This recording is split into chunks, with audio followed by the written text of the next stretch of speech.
Trapped in a plunging elevator for 6 hours, my husband wrapped his arms around his mistress.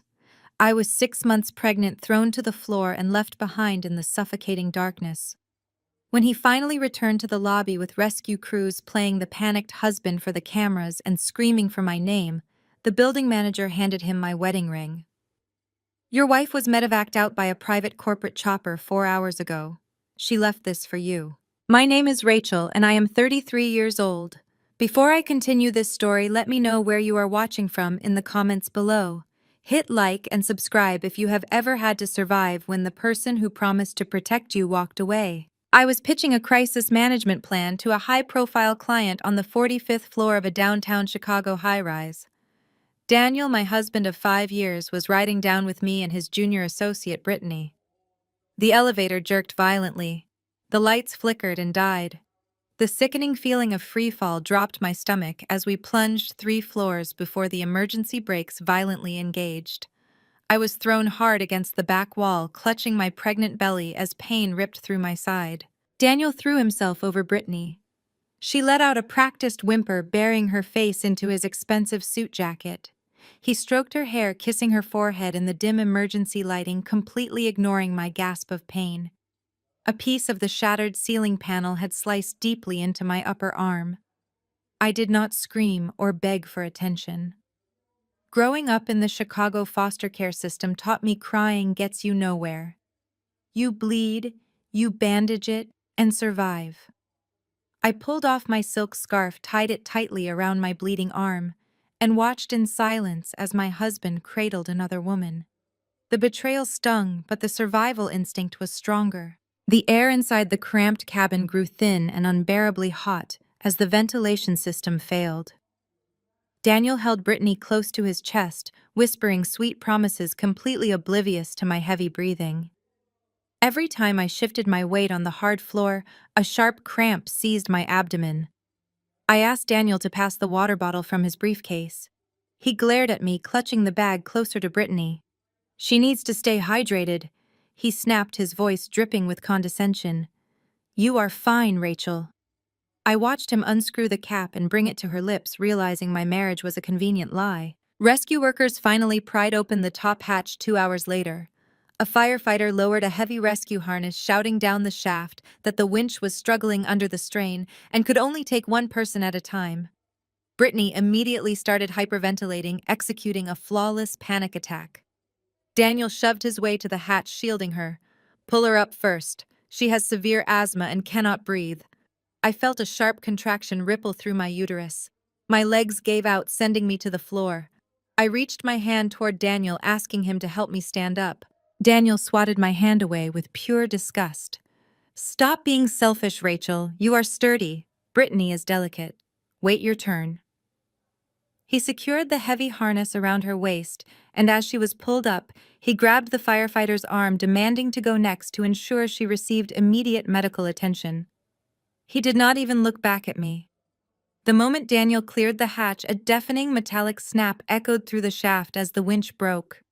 The cables groaned under the sudden tension, and thick black smoke began pouring into the cabin. The firefighter yelled that they had to reset the entire pulley system. The hatch slammed shut, sealing me back into the suffocating darkness for another 4 agonizing hours. The acrid smoke burned my lungs.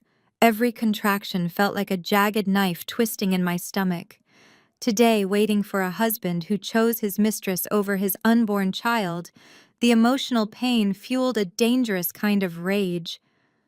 I dragged my body across the floor to the emergency call box. Daniel thought I was just some mid-level office worker he could manipulate. He did not know the true extent of my crisis public relations firm's power. I bypassed the emergency line and punched in a direct number to my biggest corporate client, a billionaire logistics executive whose reputation I had saved last year. I explained my situation, the toxic smoke, the worsening contractions, and the failed rescue equipment. Within 45 minutes, a private corporate medevac team landed directly on the roof, bypassing the struggling city rescue crews. They cut straight through the elevator doors on the floor above me. An elite medic rappelled down the dark shaft, secured a tactical harness around my waist. and pulled me from the toxic smoke into the clear, cool air. 6 long hours after the initial plunge, Daniel sauntered back into the main lobby. He put on a brilliant performance for the local news crews gathered outside. He screamed my name loudly, fake tears streaming down his face, playing the desperate, devastated husband who had been forcibly separated from his highly pregnant wife.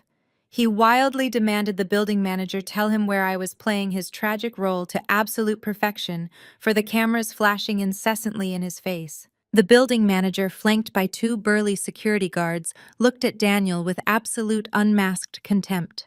He reached into his suit pocket and tossed a small velvet box straight into Daniel's chest. "Your wife was airlifted out by a private corporate chopper 4 hours ago." The manager's deep voice echoed through the silent lobby, completely destroying Daniel's grieving husband act. "She said to give you your wedding ring back, since it was bought on her credit card and you missed the last 3 payments."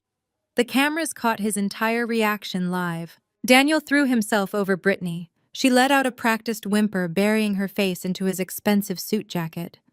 He stroked her hair, kissing her forehead in the dim emergency lighting, completely ignoring my gasp of pain. A piece of the shattered ceiling panel had sliced deeply into my upper arm. I did not scream or beg for attention. Growing up in the Chicago foster care system taught me crying gets you nowhere. You bleed, you bandage it, and survive. I pulled off my silk scarf, tied it tightly around my bleeding arm, and watched in silence as my husband cradled another woman. The betrayal stung, but the survival instinct was stronger. The air inside the cramped cabin grew thin and unbearably hot as the ventilation system failed. Daniel held Brittany close to his chest, whispering sweet promises, completely oblivious to my heavy breathing. Every time I shifted my weight on the hard floor, a sharp cramp seized my abdomen. I asked Daniel to pass the water bottle from his briefcase. He glared at me, clutching the bag closer to Brittany. "She needs to stay hydrated," he snapped, his voice dripping with condescension. "You are fine, Rachel." I watched him unscrew the cap and bring it to her lips, realizing my marriage was a convenient lie. Rescue workers finally pried open the top hatch 2 hours later. A firefighter lowered a heavy rescue harness, shouting down the shaft that the winch was struggling under the strain and could only take one person at a time. Brittany immediately started hyperventilating, executing a flawless panic attack. Daniel shoved his way to the hatch, shielding her. "Pull her up first. She has severe asthma and cannot breathe." I felt a sharp contraction ripple through my uterus. My legs gave out, sending me to the floor. I reached my hand toward Daniel, asking him to help me stand up. Daniel swatted my hand away with pure disgust. "Stop being selfish, Rachel. You are sturdy. Brittany is delicate. Wait your turn." He secured the heavy harness around her waist, and as she was pulled up, he grabbed the firefighter's arm, demanding to go next to ensure she received immediate medical attention. He did not even look back at me. The moment Daniel cleared the hatch, a deafening metallic snap echoed through the shaft as the winch broke. The cables groaned under the sudden tension, and thick black smoke began pouring into the cabin. The firefighter yelled that they had to reset the entire pulley system. The hatch slammed shut, sealing me back into the suffocating darkness for another 4 agonizing hours. The acrid smoke burned my lungs. Every contraction felt like a jagged knife twisting in my stomach. Today, waiting for a husband who chose his mistress over his unborn child, the emotional pain fueled a dangerous kind of rage. I dragged my body across the floor to the emergency call box. Daniel thought I was just some mid-level office worker he could manipulate. He did not know the true extent of my crisis public relations firm's power. I bypassed the emergency line and punched in a direct number to my biggest corporate client, a billionaire logistics executive whose reputation I had saved last year. I explained my situation: the toxic smoke, the worsening contractions, and the failed rescue equipment. Within 45 minutes, a private corporate medevac team landed directly on the roof, bypassing the struggling city rescue crews. They cut straight through the elevator doors on the floor above me. An elite medic rappelled down the dark shaft, secured a tactical harness around my waist, and pulled me from the toxic smoke into the clear, cool air. 6 long hours after the initial plunge, Daniel sauntered back into the main lobby. He put on a brilliant performance for the local news crews gathered outside. He screamed my name loudly, fake tears streaming down his face, playing the desperate, devastated husband who had been forcibly separated from his highly pregnant wife. He wildly demanded the building manager tell him where I was playing his tragic role to absolute perfection for the cameras flashing incessantly in his face. The building manager, flanked by two burly security guards, looked at Daniel with absolute unmasked contempt. He reached into his suit pocket and tossed a small velvet box straight into Daniel's chest. "Your wife was airlifted out by a private corporate chopper 4 hours ago." The manager's deep voice echoed through the silent lobby, completely destroying Daniel's grieving husband act. "She said to give you your wedding ring back, since it was bought on her credit card and you missed the last 3 payments." The cameras caught his entire reaction live as he stared at the ring in utter disbelief.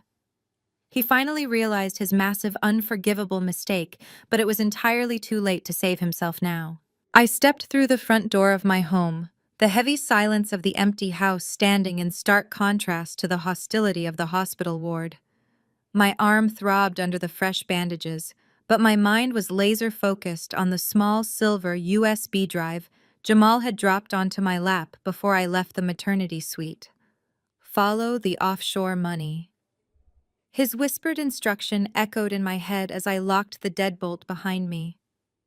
I walked straight to my home office, bypassing the nursery that Daniel and I had painted just last month. I slid the drive into my laptop. Files populated the screen instantly. Spreadsheets, wire transfers, dummy corporations.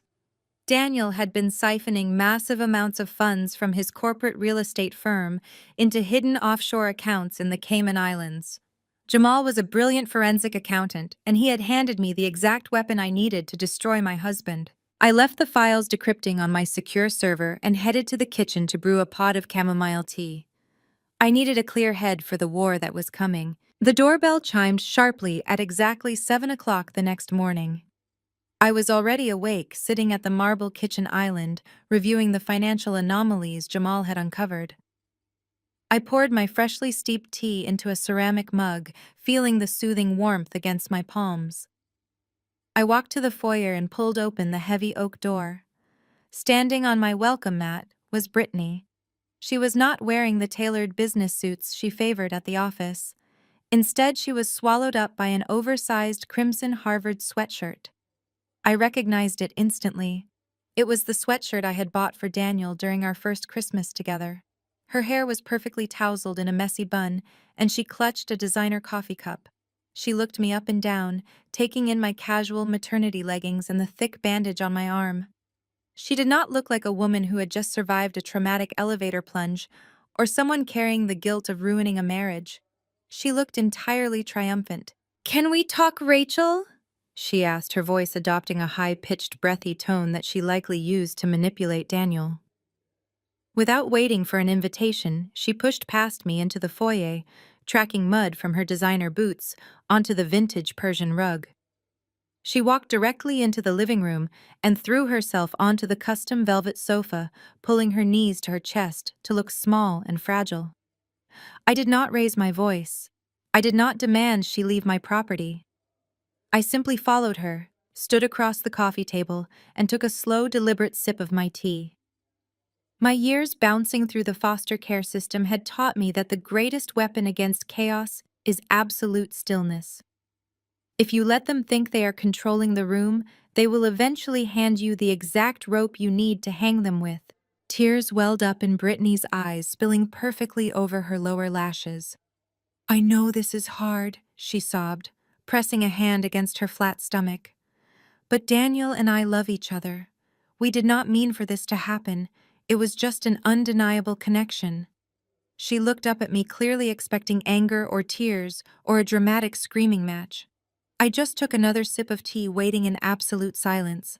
When I did not react, her tears magically vanished, replaced by a chilling pragmatism. "Look, Rachel," she said, leaning forward and dropping the innocent girl act completely. "I am pregnant too. My baby needs a father just as much as yours does. Daniel is a good man, and he has enough love to go around. We could make this work, like a modern family arrangement, a sister-wife dynamic. You get to keep the social status of being his wife, and I get the emotional connection. Or if you want to be traditional about it, you can just file for a quiet divorce. Walk away cleanly without asking for alimony or causing a media scandal. I watched the steam rise from my mug, maintaining my composure. You want me to quietly walk away from my marriage and my home, I asked, keeping my tone conversational and mild. She smiled a bright, venomous grin. Well, Patricia already completely accepts me into the family. She knows Daniel needs a woman who supports him unconditionally, not someone who constantly emasculates him with her own aggressive career. In fact, Patricia has been so welcoming, she is already helping me set up my future. Brittany stood up, pacing the living room like she was already measuring the space for new furniture. I am opening a luxury bridal boutique downtown. Patricia knows how much Daniel believes in my vision. She went to the bank yesterday morning while you were dealing with your little elevator drama at the hospital. She used the deed to this very house to secure a $2 million business loan for my startup. She crossed her arms, her oversized sleeves swallowing her hands. So you see, Rachel, the family has already moved on. The capital is secured, the business is funded, and Daniel is mine.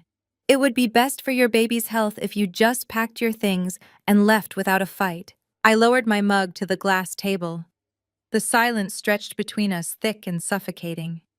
I walked over to the side console, picked up my laptop, and carried it over to her. I typed in my password and opened the county property registry portal alongside the LLC documentation I had reviewed earlier. I turned the screen toward her, watching the smug satisfaction melt right off her face as her eyes scanned the legal text. That is a fascinating business plan, Brittany, I said, my voice dropping to a low, dangerous calm. It is truly remarkable considering Patricia is not the homeowner. Brittany frowned, leaning in closer to read the screen. What are you talking about? She showed the bank the deed. She signed the collateral papers. I smiled, tapping the glowing screen. She showed them a forged piece of paper. But if you look at the actual public registry, this house belongs to a private holding LLC. An LLC which I own entirely. Daniel's name is not on the deed, and his mother certainly holds zero equity in my property. I closed the laptop with a sharp snap. Patricia just committed federal bank fraud for you. Brittany opened her mouth to speak, but no sound came out. Her jaw dropped and her perfectly manicured hands began to tremble as the reality of a federal offense washed over her. She did not say another word. She grabbed her designer bag, practically tripping over her own boots, and fled through my front door. I walked back into the living room and finished my chamomile tea in absolute peace. 3 weeks later, Thanksgiving arrived. Despite the looming threat of bank fraud hanging over her head, Patricia decided the best defense was aggressive denial. She insisted on hosting the traditional family dinner, and she insisted on hosting it at my house. She claimed my kitchen was the only one equipped for entertaining our social circle. I allowed it. I wanted all the players in one room. The doorbell rang at noon. I opened it to find Daniel standing on my porch looking incredibly smug in a tailored cashmere sweater. Right beside him, clutching his arm, was Brittany. She wore a fitted maternity dress that prominently displayed her small bump. The sheer audacity of bringing his mistress to my Thanksgiving table as a guest was staggering, but I simply stepped aside and let them in. Patricia immediately rushed out of the kitchen, wiping her hands on an apron she had brought herself. She pulled Brittany into a tight, theatrical embrace, loudly exclaiming how glowing she looked. Monica trailed behind them, carrying a tray of appetizers, glaring at me as if I were the intruder. Jamal followed Monica, walking into the foyer with a tight, uncomfortable expression. He caught my eye and gave a subtle, respectful nod. I nodded back. The afternoon was a masterclass in psychological warfare. Patricia ordered me around my own home, demanding I fetch serving platters, refill wine glasses, and cater to the guests while I was heavily pregnant. I complied effortlessly, my silence unnerving them more than any argument could. When it was time to eat, we all gathered around the long mahogany dining table. I took the seat at the opposite end of Daniel. Patricia stood up and aggressively motioned for me to pass the main platter of roasted turkey directly to Brittany. "Give her the best cuts, Rachel," Patricia commanded, her voice ringing out through the quiet dining room. Make sure she gets plenty of protein. She is eating for two. You, on the other hand, should probably stick to the salad. You are just getting fat and Daniel hates a sloppy wife. Monica snickered into her wine glass. Daniel chuckled, cutting a piece of meat. I did not flinch. I calmly picked up the heavy silver platter, walked over, and served Brittany a generous portion. I smiled down at her pale, nervous face. Eat up, I said softly. You will need your strength for the federal indictments. The clinking of silverware stopped. Daniel slammed his fork down his face, flushing with anger. Enough of your bitter jealousy, Rachel, he barked, standing up from his chair. He picked up his crystal champagne flute and tapped it with a knife, demanding the room's undivided attention. I have a much more important announcement to make today, something that actually matters. He puffed out his chest, looking around the table with sheer arrogance. As you all know, I have given my blood, sweat, and tears to my corporate real estate firm for the last 10 years. But I am done building wealth for other men. Today, I am officially announcing that I have resigned from my director position. I am launching my own massive independent real estate venture. I have pulled together my own private savings, secured top-tier investors, and this new company will make us richer than we ever imagined. Patricia clapped loudly, tears of pride streaming down her face. Monica cheered, raising her glass high. Daniel looked down the table at Jamal, expecting the same sycophantic praise. Jamal did not move. He sat rigidly in his chair, his hands resting flat on the mahogany table. He stared directly at Daniel with utter, undisguised disgust. He slowly lowered his hands to his lap, deliberately refusing to lift his glass. He would not toast to a fraud. He established his moral boundary right there in front of the entire family, completely rejecting Daniel's grand moment. Daniel's smile faltered, his ego bruised by Jamal's silent rebellion. He turned his glare toward me, expecting a fight. I reached into the pocket of my maternity dress and pulled out the small black remote control for the living room entertainment system. I tapped my water glass with my spoon, echoing his earlier gesture. That is a beautiful speech, Daniel, I said, my voice carrying a lethal sweetness. Truly inspiring. In fact, I am so supportive of your new venture that I took the liberty of setting up a little presentation for everyone. Let us watch your new company's promo video right now. I aimed the remote at the 85-inch flat-screen television mounted on the wall just behind the dining table. I pressed play. The screen did not show a slick corporate marketing video. It instantly blared to life with raw, high-definition security footage from the Chicago high-rise elevator. The volume was turned all the way up. The sound of the elevator screeching to a halt filled the dining room, followed by my sharp gasp of pain. Every person at the table watched in stunned, horrified silence as Daniel violently shoved my hand away. His voice boomed from the surround sound speakers, crisp and clear. Stop being selfish, Rachel. You are sturdy. She is delicate. Patricia gasped, dropping her napkin. Brittany covered her mouth. The video cut exactly at the moment Daniel abandoned me in the smoke-filled shaft. Before anyone could speak, the screen flashed to a new image. It was a massive, detailed spreadsheet courtesy of Jamal's encrypted USB drive. Highlighted in bright red were dozens of wire transfers. The screen cycled through high-resolution screenshots of Daniel's hidden offshore bank accounts in the Cayman Islands, directly matching the exact funds reported missing from his former employer's escrow accounts. Those are not your private savings, Daniel, I stated, my voice echoing in the dead silence of the room. That is $5 million of embezzled corporate funds. You did not resign. You were quietly investigated and you stole to cover your tracks. The dead silence in the dining room lasted for exactly 3 seconds before absolute chaos erupted. The illusion of Daniel's grand success shattered into a million jagged pieces right over the Thanksgiving turkey. Brittany let out a piercing shriek. Her hands flew to her face as her eyes darted between the incriminating offshore bank accounts on the television and the man she thought was a wealthy mogul. She had hitched her wagon to a rising star, only to realize she was strapped to a sinking ship heading straight for federal prison. Patricia decided this was the perfect moment to deploy her ultimate defense mechanism. She grabbed her pearl necklace, let out a dramatic, rattling gasp, and slumped sideways in her upholstered dining chair. She knocked over a crystal gravy boat, sending brown sauce spilling across the imported white linen tablecloth. "My heart," she wailed, her voice trembling with manufactured agony. "My heart is failing. The shock is killing me." Monica immediately sprang from her seat, rushing to her mother's side and screaming for someone to call an ambulance. I did not reach for my phone. I calmly picked up my fork and took a small bite of my cranberry sauce. "Drink some water, Patricia," I said, my voice slicing through the hysterics. "The paramedics will just charge you a hefty fine for a false alarm, and we both know you do not have the liquid assets to cover it right now." The sheer disrespect of my calm demeanor broke whatever fragile control Daniel had left. The utter humiliation of being exposed in front of his family, his mistress, and his brother-in-law snapped his mind. He roared with a feral, animalistic rage. He kicked his heavy mahogany chair backward, sending it crashing to the floor, and lunged across the dining table directly at me.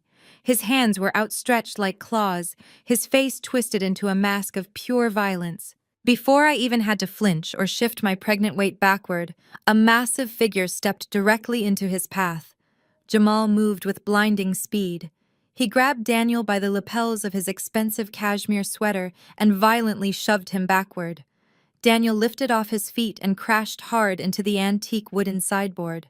Silver serving platters clattered to the hardwood floor with a deafening crash. "Touch her, and I will break your arm," Jamal warned. His voice was a low, lethal rumble that vibrated through the room. "I have wanted to do it for years, Daniel. Please give me a reason." Daniel scrambled to his feet, panting heavily, his chest heaving as he stared at Jamal in pure shock. Jamal stood in front of me like an impenetrable fortress, his jaw clenched, establishing a firm moral boundary that no one in this toxic family had ever dared to cross. He had endured their subtle racism, their condescension, and their entitlement for years. Tonight, he was done.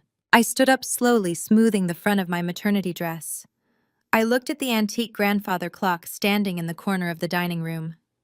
"It is currently 6:45, I announced, projecting my voice so every panic-stricken person in the room could hear me.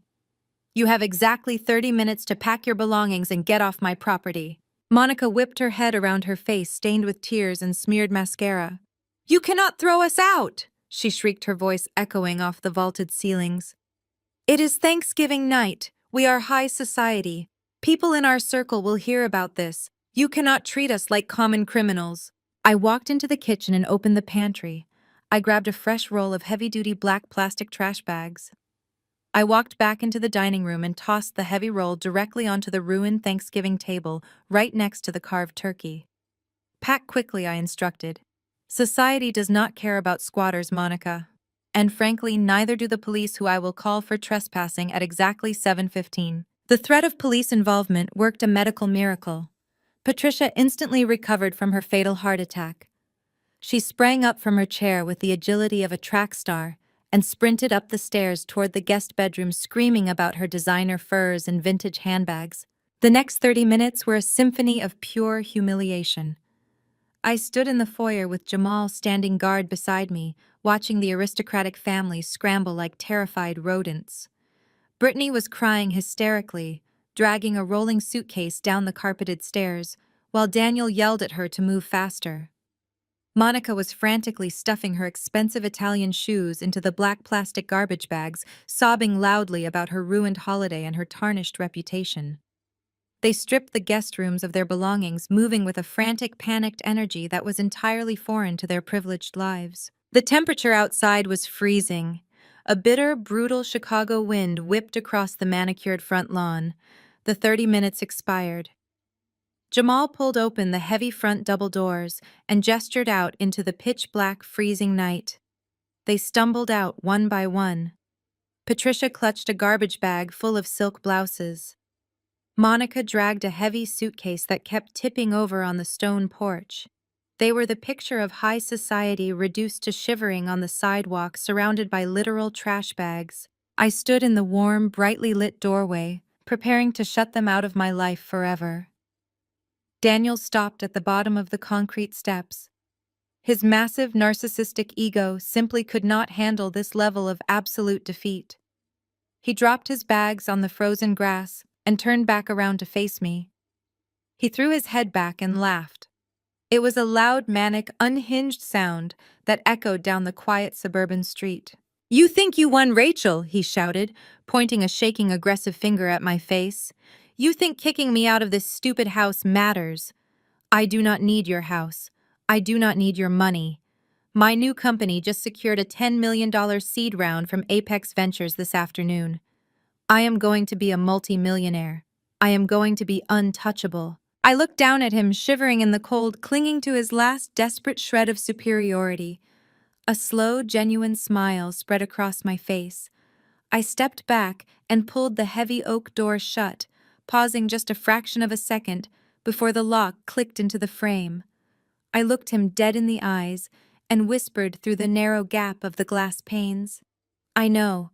I am the majority shareholder of Apex Ventures." Monday morning arrived with a blinding white sunrise reflecting off the glass and steel facade of the Apex Ventures high-rise.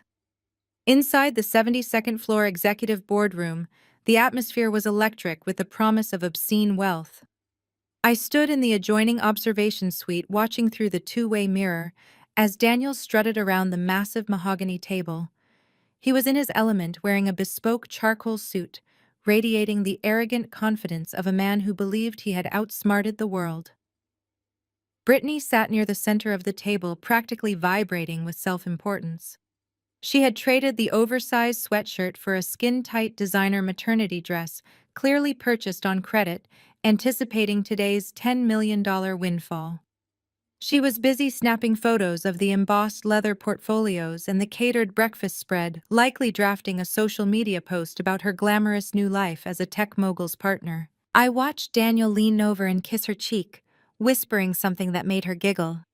He had clearly convinced himself that my parting words on Thanksgiving night were nothing but the pathetic delusions of a desperate woman. He thought I was bluffing. He thought I was just a domestic housewife grasping at straws, while he ascended to the elite ranks of Chicago's real estate titans. He had no idea he was standing in my building, preparing to pitch his fraudulent dreams to my board of directors. Jamal stepped up beside me, handing me a pristine manila folder containing the final audit reports. The SEC filing was complete. The trap was fully set. I smoothed the lapels of my tailored navy blazer, adjusted my posture, and pushed open the heavy double doors of the boardroom. The quiet hum of corporate chatter ceased instantly. The heavy click of the closing doors echoed like a gunshot. Daniel froze mid-sentence, his hand suspended over a silver coffee carafe. His eyes darted to me, taking in my immaculate appearance and the air of absolute authority I carried. For a split second, pure confusion washed over his features before morphing into furious indignation. "What the hell are you doing here, Rachel?" he demanded, slamming the carafe onto the table. The hot coffee sloshed over the rim, staining the polished wood. Brittany stood up, her phone clattering to the floor. "How did you get past the front desk?" she shrieked, pointing a trembling finger at me. "You have lost your mind following us here." Daniel turned sharply toward the two large security personnel stationed by the entrance.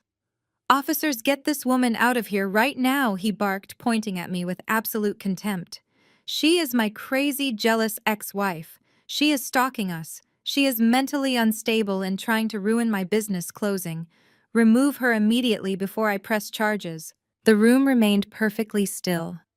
The executives seated around the table did not flinch. The senior partners simply folded their hands, waiting. Daniel glared at the security guards, his face flushing a deep, angry crimson. "Did you not hear me?" he shouted. "I am the founder of this new enterprise, and I want this crazy woman dragged out of my boardroom." Marcus, the head of building security, did not even look at Daniel. Instead, he walked calmly to the head of the table, pulled out the massive high-backed leather executive chair, and waited. I walked past Daniel, the sharp click of my heels, the only sound in the room, and took my seat.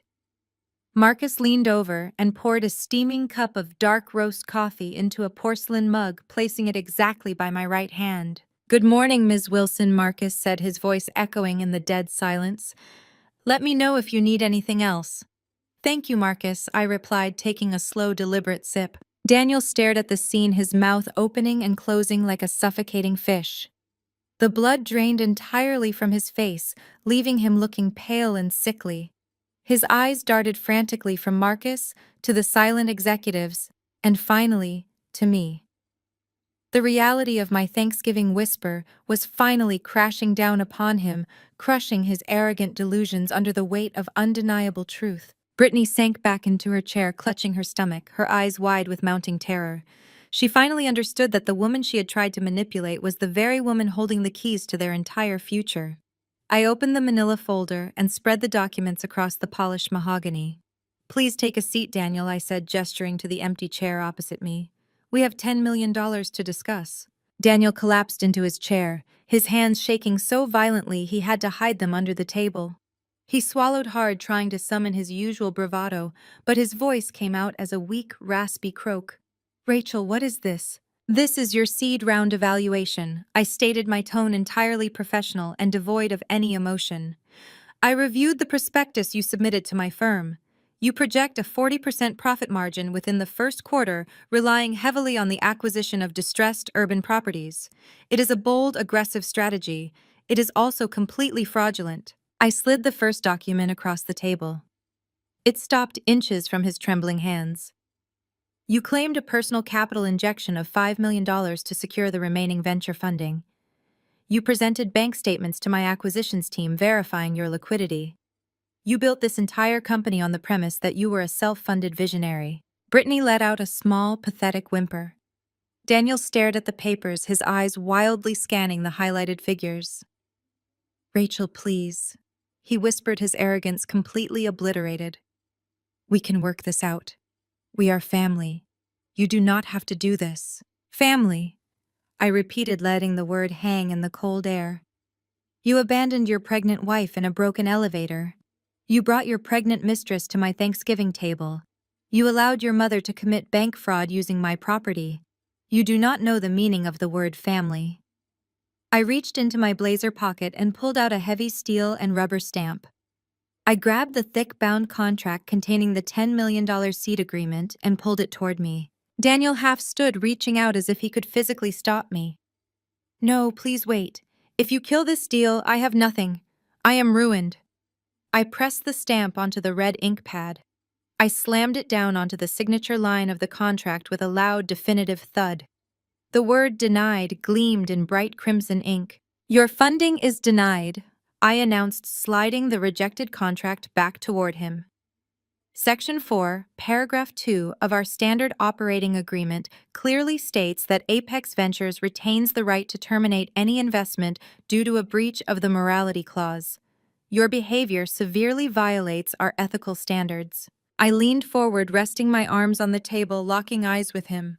"Furthermore, Daniel, the $5 million you claimed as personal capital, the funds you embezzled from your previous employer to fake your collateral, I have already forwarded Jamal's full forensic audit to the Securities and Exchange Commission. They are expecting your call." Daniel stared at me, his mouth opening and closing silently, as the reality of his impending federal indictment crushed the last of his arrogance. The two security guards, taking their cue from Marcus, stepped forward and firmly grabbed Daniel by his cashmere shoulders. Brittany let out a sharp, hysterical sob. She scrambled out of her chair, her designer bag swinging wildly, and rushed out the heavy oak doors without looking back. Daniel was dragged out behind her, his expensive Italian shoes scraping across the polished floor. He kicked and thrashed, muttering incoherent, desperate threats that faded into the long corridor. I did not watch him leave. I immediately turned my attention to the remaining executives seated around the mahogany table. The room was utterly silent, every eye fixed on me with a mixture of absolute shock and profound respect. I smoothed the lapels of my blazer and opened the next file. "Let us move on to the actual agenda, gentlemen," I said, my voice commanding and crisp. "We have the TechCorp acquisition to finalize before lunch." Over the next 4 hours, I orchestrated a complex merger that expanded Apex Ventures' portfolio by 30%, operating with a ruthless precision that completely sterilized the morning's earlier drama. By the end of the week, the financial fallout had entirely decimated what remained of my former in-laws' lives. The SEC froze all of Daniel's personal and business assets, effectively bankrupting him and Patricia overnight. Desperation breeds a special kind of insanity, and Patricia, realizing she could no longer manipulate bank loans or rely on her son's stolen wealth, turned to the lowest common denominator. She went on national television. It was a Tuesday afternoon when her face appeared on the muted flat screens hanging in the Apex Ventures trading floor. She had booked an exclusive interview on one of the most notoriously trashy daytime talk shows in the country. Patricia sat on a garish neon sofa, wearing a cheap imitation of her usual designer outfits, dabbing at her dry eyes with a crumpled tissue. The chyron across the bottom of the screen read in bold, sensational letters, "Destroyed by the daughter-in-law." I unmuted the television in my office and listened as Patricia spun a masterful, sickening web of lies. She painted me as a sociopathic, money-hungry orphan who had weaponized my foster care background to infiltrate their wealthy, loving family. She claimed I had manipulated her naive, hard-working son, isolated him from his loved ones, and vindictively stolen their family home out of pure, unadulterated spite. She wailed to the studio audience, insisting that I was currently trying to stress her heavily pregnant future daughter-in-law into a miscarriage. The studio audience booed, eating up every single lie. Monica capitalized on the broadcast instantly. She launched a coordinated, vicious online hate campaign against me. Within 24 hours, my name was trending across major social media platforms, accompanied by vile hashtags. Monica leaked my office address to internet sleuths and tabloid bloggers. By Wednesday morning, the plaza outside the Apex Ventures building was swarming. Angry protesters held up cardboard signs demanding my resignation, while aggressive paparazzi shoved long-lens cameras against the revolving glass doors, hoping to capture a photo of the evil billionaire orphan. Inside my corner office on the 72nd floor, the chaotic circus below looked like a silent, insignificant ant farm. I stood by the floor-to-ceiling window, heavily pregnant, sipping sparkling water, completely unaffected by the manufactured outrage. My phone rang incessantly with calls from PR consultants begging to draft a defensive public statement. I ignored every single one of them. Responding to Patricia's circus would only validate her existence. Instead, I walked back to my expansive glass desk and focused entirely on completing the biggest power play of my career. I spent the next 8 hours locked in intense, high-stakes negotiations with an international real estate conglomerate. My mind was a steel trap.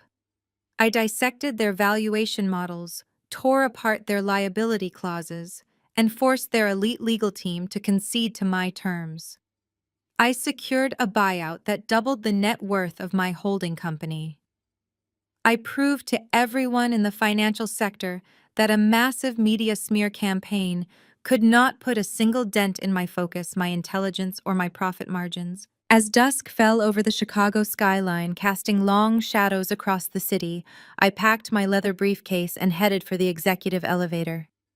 The building security team had offered to escort me through the underground tunnels to avoid the mob, but I refused to hide. I took the elevator straight down to the main lobby and walked out the front doors with absolute unapologetic authority. The moment my heels hit the pavement, the paparazzi swarmed like locusts.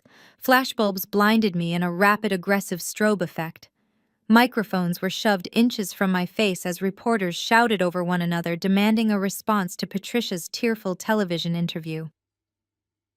Rachel, how do you respond to the allegations that you stole your mother-in-law's home? Are you trying to ruin your husband's new family out of jealousy? Rachel, do you have any comment on the talk show broadcast? I did not break my stride. I walked directly toward my waiting black luxury SUV parked at the curb.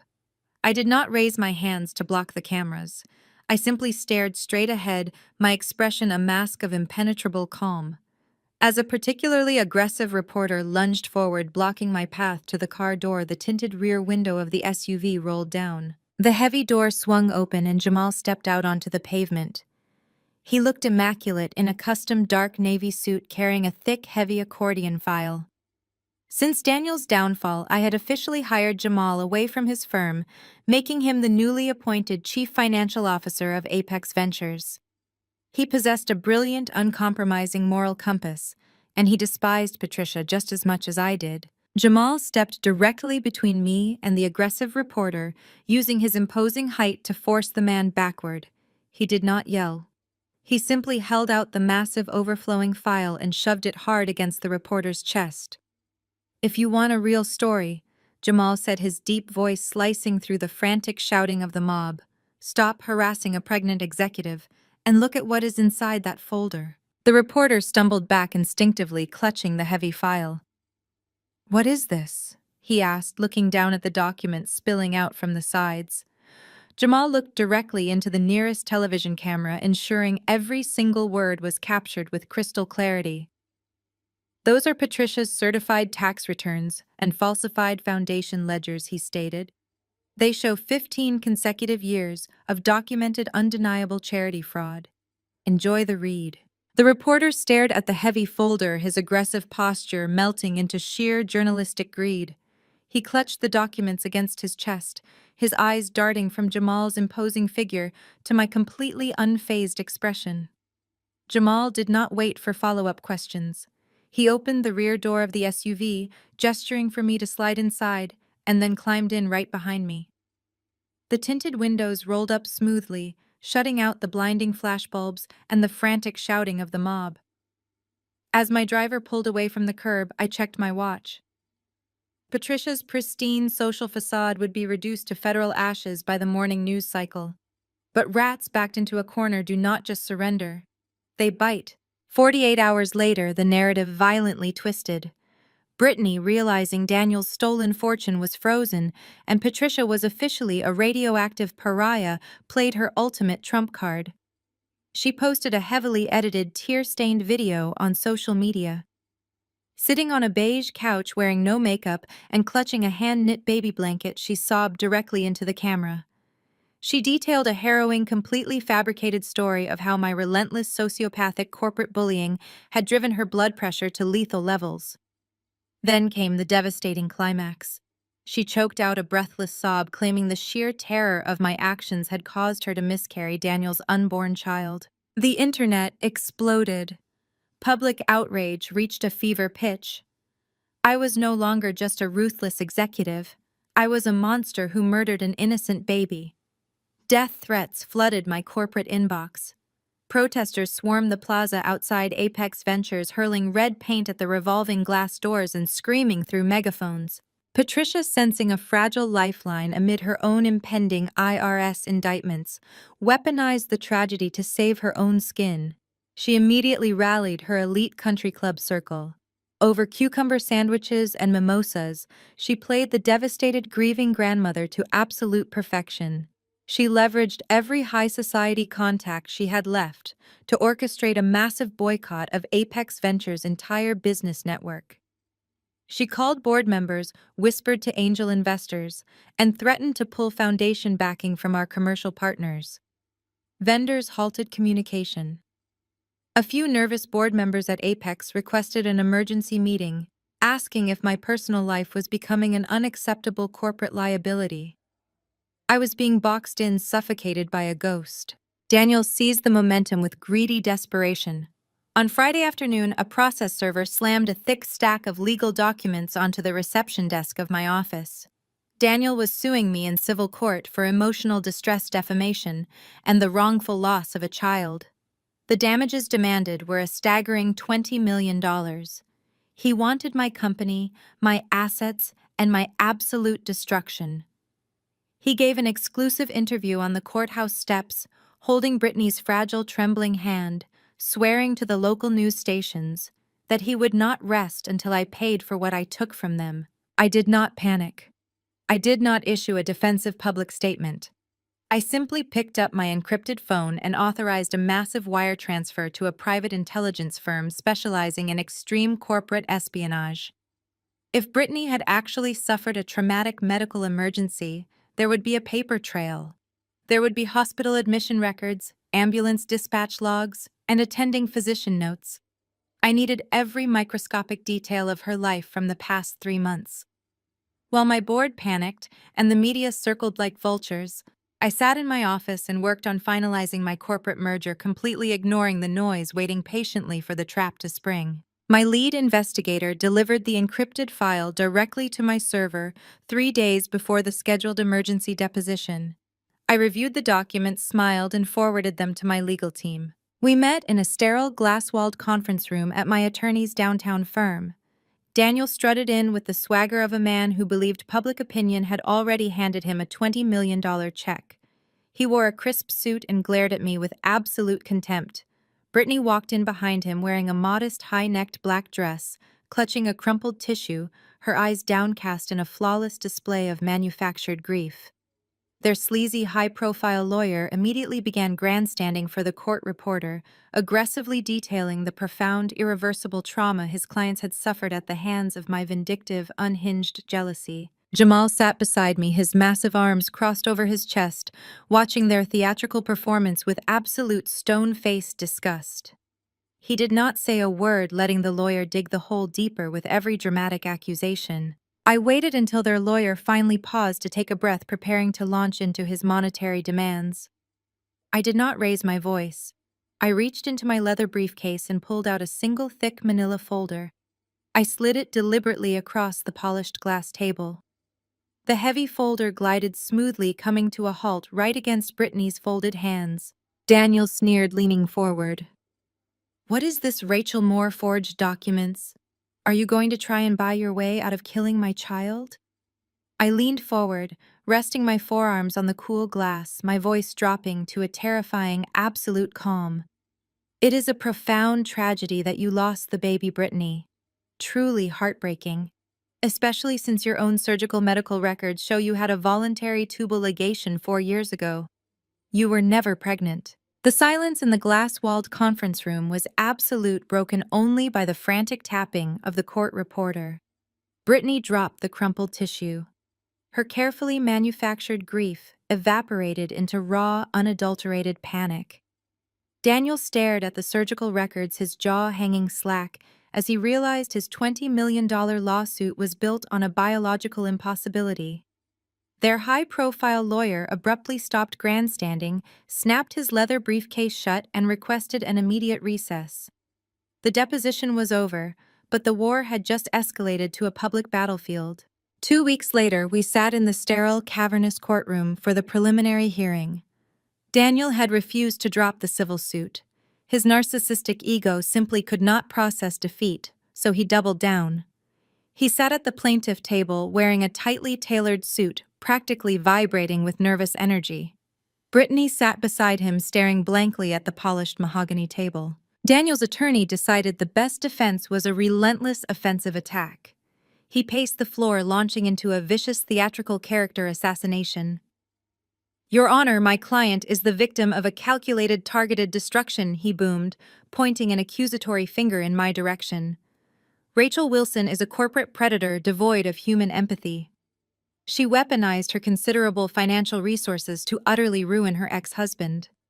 She drove him to the brink of psychological collapse, destroying his business and subjecting his new partner to such severe harassment that it resulted in profound emotional trauma. She is a vindictive woman who will stop at nothing to punish anyone who dares to cross her." I sat perfectly still, my hands folded neatly in my lap. I did not flinch or break eye contact with the judge. Behind the wooden partition, Jamal sat like a stone sentinel, holding a sleek silver briefcase. Beside me, my attorney Arthur calmly took notes. He let the opposing counsel exhaust himself, giving him ample rope to hang his own clients. When the lawyer finally returned to his seat, chest heaving from his dramatic monologue, Judge Harrison peered over her reading glasses. "Does the defense have a response?" she asked, her tone completely devoid of patience. Arthur stood, buttoning his suit jacket. He did not launch into a passionate defense of my character. He simply reached over, took the silver briefcase from Jamal, and placed it on our table. "We do not intend to defend against a fictional narrative, Your Honor," Arthur stated, his voice smooth and lethal. "Instead, we prefer to submit documentary evidence proving this entire lawsuit is a malicious, fraudulent conspiracy designed to extort my client." Arthur pulled a thick stack of glossy photographs from the briefcase and handed copies to the bailiff to approach the bench. He then slid identical copies across the aisle to Daniel's lawyer. Plaintiff claims profound emotional distress regarding the loss of a child. Arthur continued pacing slowly. However, as previously established in deposition, Ms. Brittany was medically incapable of conceiving. Yet the plaintiff submitted ultrasound images into the court record as proof of damages. We traced the digital watermarks on those specific ultrasound images. They were downloaded from a commercial stock photo website. Furthermore, the IP address and credit card used to purchase those stock images belonged directly to Daniel. He did not just believe a lie, Your Honor. He actively purchased the props to sell it to this court. A collective gasp rippled through the small gallery. Daniel's lawyer stared at the credit card receipts, his face draining of all color. He leaned away from his client as if Daniel had suddenly caught fire. Arthur did not stop. He pulled a sleek black USB drive from his pocket, holding it up for the judge to see. The plaintiff claims my client destroyed his business and caused his financial ruin. This drive contains the complete unredacted financial logs from his previous employer. Thanks to the forensic auditing of Apex Ventures' chief financial officer, we have definitively mapped the origin of Daniel's startup capital. He did not lose his business due to my client's actions. He lost his business because he embezzled $5 million from his former partners to artificially inflate his net worth. His emotional distress is not the result of a phantom miscarriage. It is the direct result of federal agents freezing his stolen assets. Judge Harrison's eyes widened as she leafed through the printed summaries of the audit. The courtroom was so quiet I could hear the hum of the air conditioning vents. And finally, Your Honor, Arthur said, pulling one last document from the briefcase to establish the pattern of systemic financial fraud deeply embedded in this family. We submit the tax returns and foundation ledgers belonging to Daniel's mother, Patricia. These documents, currently under review by the IRS, demonstrate 15 years of coordinated charity fraud. This family does not earn money, Your Honor. They steal it, and when they run out of victims, they file frivolous lawsuits to extort more. The air in the courtroom shattered. Daniel panicked. His survival instinct completely overrode whatever shred of loyalty he possessed. Instead of maintaining a united front, he violently turned on the woman sitting next to him. He shot out of his chair, pointing a shaking, furious finger right at Brittany's face. She lied to me, he screamed, his voice cracking with cowardly desperation. She told me she was pregnant.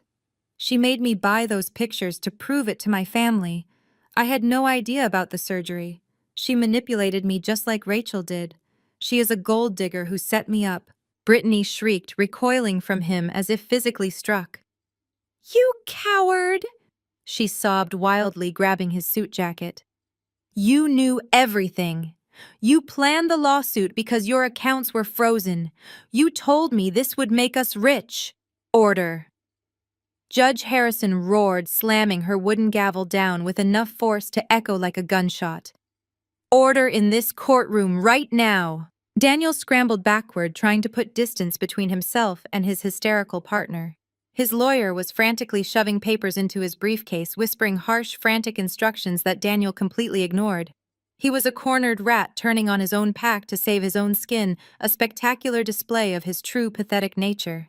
Judge Harrison glared down from the bench, her face a mask of absolute judicial fury. She pointed her gavel directly at Daniel's attorney. Counsel, you have submitted fabricated medical records and fraudulent claims to this court. I am dismissing this civil suit with prejudice immediately. Daniel let out a loud, ragged breath of relief, taking a step toward the center aisle, as if preparing to walk out the door and leave his mess behind. But Judge Harrison was not finished.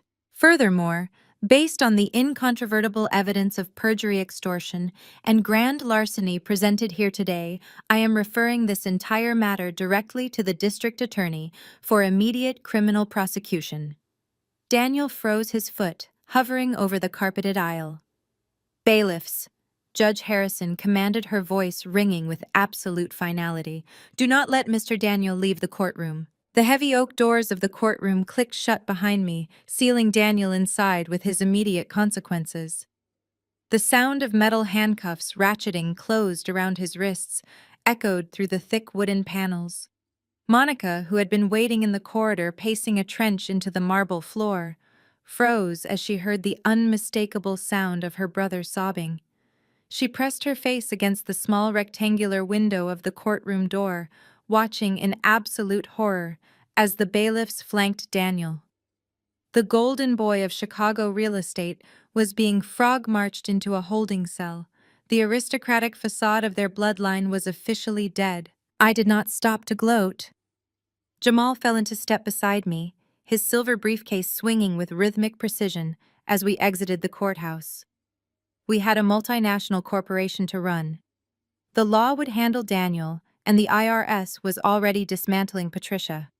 I assumed Monica would simply fade into obscurity, drowning in the shame of her family's total annihilation.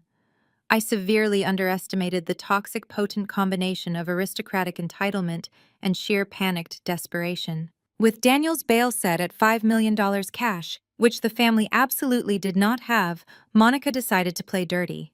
She abandoned her high society luncheons and resorted to committing a federal crime. Through a combination of bribery and exploiting a compromised digital portal at the State Department of Child and Family Services, Monica illegally accessed my sealed foster care files. She spent 3 sleepless nights scouring my juvenile records, desperate to find a silver bullet to destroy my reputation and force my hand. When she finally found a highly classified, deeply redacted file regarding my biological parents, she did not bother to consult a lawyer. She saw heavy redactions, government seals, and the words state custody, and jumped to the most malicious conclusion possible. In her warped, privileged mind, state intervention automatically meant criminal activity. She convinced herself she had uncovered the ultimate scandal. She believed my biological parents were incarcerated felons, and that my entire corporate identity was built on a foundation of genetic criminal trash. She ambushed me on a Thursday afternoon. I was concluding a private working lunch with 3 international venture capitalists at the apex of the Willis Tower. The dining room was restricted to executive club members only, but Monica had manipulated her way past the concierge by claiming a family emergency. She marched across the dining room floor, her heels stabbing the carpet, ignoring the horrified stares of the elite clientele. She looked manic. Her hair was unkempt, her designer blouse was wrinkled, and she carried a thick, stuffed envelope. She slammed the envelope onto my table, knocking over a crystal water glass. The icy liquid spilled across the white linen. My guests immediately went silent, exchanging bewildered glances. "You are going to call your lawyers right now," Monica hissed, leaning over the table, her voice shaking with adrenaline. "You are going to retract every single statement you made to the SEC.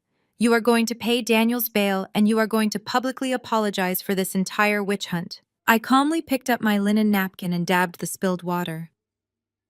"You are trespassing, Monica," I said, keeping my voice perfectly level. "Security is already on their way. You have 30 seconds to leave before they drag you out." Monica let out a sharp, ugly laugh. She ripped the documents out of the envelope and threw them onto the center of the table. "You think you are so untouchable, Rachel?" she sneered, her voice rising to a frantic pitch. "You think you can walk into our lives and destroy my family? I know exactly who you are. I know where you come from. I pulled your sealed foster records. I know your real parents were state liabilities. Trash always comes from trash. Wait till your clients see this. Wait until the board of Apex Ventures realizes their brilliant CEO is the offspring of common criminals." My guests looked in the papers, then looked at me, waiting for a reaction. They expected panic. They expected outrage. I picked up the top document. It was a heavily watermarked state file stamped with a red seal. I looked at Monica's desperate, triumphant face. A slow, genuine smile spread across my face. I did not call security. I did not scramble to hide the papers. I simply leaned back in my chair and laughed. It was a cold, sharp sound that cut through the tension in the dining room. "You broke into a federal database, Monica," I asked, tilting my head. "You committed a severe cybercrime to print out sealed documents you clearly do not have the intellectual capacity to understand." "Stop bluffing," she screamed, slamming her hand on the table. "You are going to drop the charges against Daniel, or I am sending these records to every major news outlet in the country. I will ruin you." I slid the documents back toward her, I tapped the top of the stack with my index finger. Do it! I challenged, my voice dropping to a lethal whisper. Send it to the press right now, Monica. Do not wait. Leak it. Monica hesitated, her eyes darting frantically. My absolute lack of fear threw her completely off balance, but her ego demanded a victory. She snatched her phone from her pocket, hands trembling violently. She pulled up an email draft she had already prepared with the PDF attachments loaded. She hit send, distributing the illegally obtained files to 50 different financial journalists and tabloid bloggers. It is done, she panted, stepping back from the table. You are finished. I calmly turned to my venture capitalist guests. Please excuse the interruption, gentlemen, I said smoothly. My former sister-in-law struggles with reading comprehension. Within 45 minutes, the internet erupted. Monica had promised the media a scandalous criminal revelation. What she delivered was a financial earthquake that fundamentally altered my net worth. The journalists did not just skim the red stamps. They read the actual legalese. The documents were not criminal records. They were sealed probate and intellectual property filings. My biological parents were not felons. They were brilliant, pioneering biochemical researchers who had died tragically in a private plane crash when I was an infant. The state had sealed their files to protect a highly contested pharmaceutical patent they had developed just before their deaths. The patent had been locked in a blind trust, legally mandated to remain sealed until I reached a specific age, or the records were formally petitioned into the public domain. By illegally accessing and broadcasting those specific files, Monica had unwittingly triggered the unsealing clause. She bypassed years of bureaucratic red tape in a single afternoon. The media quickly verified the patent, which was currently being utilized by 3 of the largest global pharmaceutical companies. As Monica stood in the lobby of the Willis Tower arguing with the security guards who were escorting her out, her phone began to explode with news alerts. She had not exposed me as criminal trash. She had just provided the exact legal documentation required to prove I was the sole biological heir to a wildly successful pharmaceutical patent. She legally multiplied my net worth by hundreds of millions of dollars in a matter of seconds, making herself look like an absolute fool, while simultaneously handing the federal government a crystal-clear, digitally time-stamped confession to felony data theft. While Monica was still screaming at the Willis Tower security guards, attempting to violently negotiate her way out of a federal cybercrime, Jamal was already systematically erasing his presence from their Lincoln Park mansion. He moved through the opulent master suite with cold and mechanical efficiency, packing only the items he had brought into the marriage. He left the expensive platinum watches Monica had bought him as status symbols sitting on the velvet-lined dresser. He left the custom-tailored suits her mother Patricia had insisted he wear to their high-society country club galas.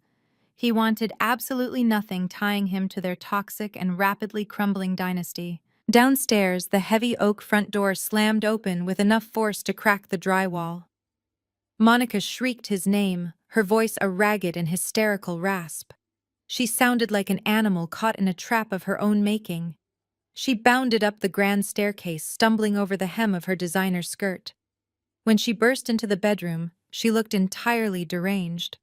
Her phone was locked in a death grip, the screen flashing incessantly with incoming calls from federal defense attorneys and crisis management firms. "Jamal!" she gasped, her eyes darting wildly to the packed leather duffel bags sitting on the bed. "What are you doing? You need to call your contacts at the DA office right now. Rachel set me up. The media is saying I committed corporate espionage and federal data theft. They are coming for me. You have to fix this immediately." Jamal calmly zipped his final bag. He did not raise his voice. He did not offer a shred of comfort to the woman he had once loved. He simply picked up a crisp manila envelope from the nightstand and extended it toward her. Monica snatched it, her hands trembling so violently she nearly dropped it. She ripped the flap open, expecting legal defense strategies or a list of high-powered fixers. Instead, she pulled out a standard court-stamped petition for dissolution of marriage. "You broke into a federal database," Monica Jamal said, his voice entirely devoid of emotion. You committed a felony to destroy an innocent woman out of sheer spiteful jealousy. I am done covering for your family's psychopathic entitlement. My lawyer filed those documents an hour ago.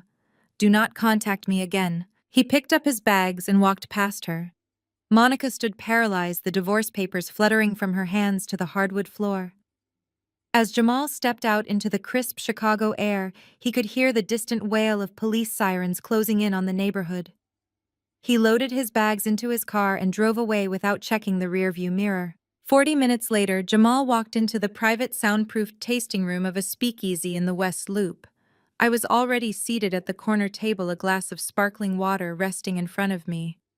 The ambient lighting caught the sharp angles of Jamal's face as he sat across from me. He did not look like a man who had just ended his marriage.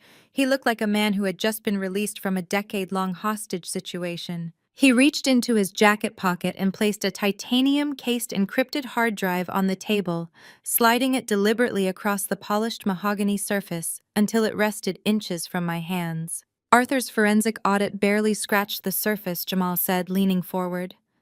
"Daniel did not just embezzle from his partners to stay afloat. He has been running a massive illegal insider trading ring for the past 4 years.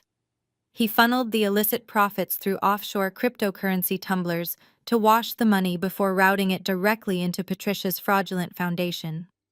That drive contains his complete unredacted crypto ledgers. Every transaction, every hidden wallet, and every digital fingerprint tying him directly to federal securities fraud." I placed my hand over the cool metal of the drive. The weight of it represented the absolute, inescapable end of Daniel's existence. "You pulled this from his personal servers before you left the house." Jamal nodded, a bitter, knowing smile crossing his lips. "They thought I was just the quiet, grateful husband. They thought I was too intimidated by their wealth to look closely at their home network. They treated me like an outsider because of my race and you because of your background. We are the ones holding the keys now." I looked at Jamal, recognizing the profound, silent solidarity between us. The aristocratic elite always made the fatal mistake of underestimating the people they deemed beneath them. They weaponized my foster care history as a punchline and treated Jamal as a diversity trophy for their corporate brochures. Now the outsiders were systematically burning their empire to the ground. "I will have my legal team deliver this directly to the SEC and the FBI Cybercrimes Division tomorrow morning," I said, slipping the drive into my briefcase. "By the time they finish tracing these wallets, Daniel will be looking at 20 years in a federal penitentiary." But cornered predators are inherently dangerous. Daniel was currently sitting in a holding cell, but he was not entirely without resources. Desperation bred extreme measures. Later that evening, Daniel managed to secure his temporary freedom. He liquidated the absolute last of Patricia's hidden emergency offshore accounts, draining the family's final reserve to post his staggering $5 million cash bail. The moment he stepped out of the courthouse, his burner phone pinged with a fatal security alert. The automated failsafe he had installed on his private servers notified him of a massive data breach. The alert displayed the exact IP address and timestamp of the unauthorized download. It originated from his sister's home network, authorized by Jamal's administrative credentials just hours before Jamal filed for divorce. Daniel's already fragile sanity shattered completely. The realization that his brother-in-law had handed me the crypto ledgers, the very evidence that would guarantee him a federal prison sentence, flipped a violent, uncontrollable switch in his brain. He did not call his lawyer. He did not attempt to flee the country. Consumed by a blind, murderous rage, Daniel drove straight to a sporting goods store and purchased a solid aluminum baseball bat. He easily tracked down the address of the temporary high-end corporate apartment Jamal had just leased in the South Loop. Daniel parked his car a block away, his hands gripping the leather-wrapped handle of the bat so tightly his knuckles turned white. He marched through the dimly lit alley behind the building, bypassing the front desk entirely. He slipped through the service entrance, his eyes wide and bloodshot, ready to beat Jamal into a bloody pulp for his betrayal.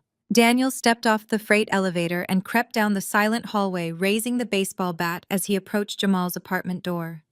He reared back, preparing to smash the lock and deliver his vengeance. But I had already anticipated this exact move. The aluminum bat connected with the solid wood door with a deafening crack. Wood splintered. The deadbolt groaned under the immense kinetic force. Daniel swung again, fueled by a toxic cocktail of adrenaline and absolute terror. The lock gave way.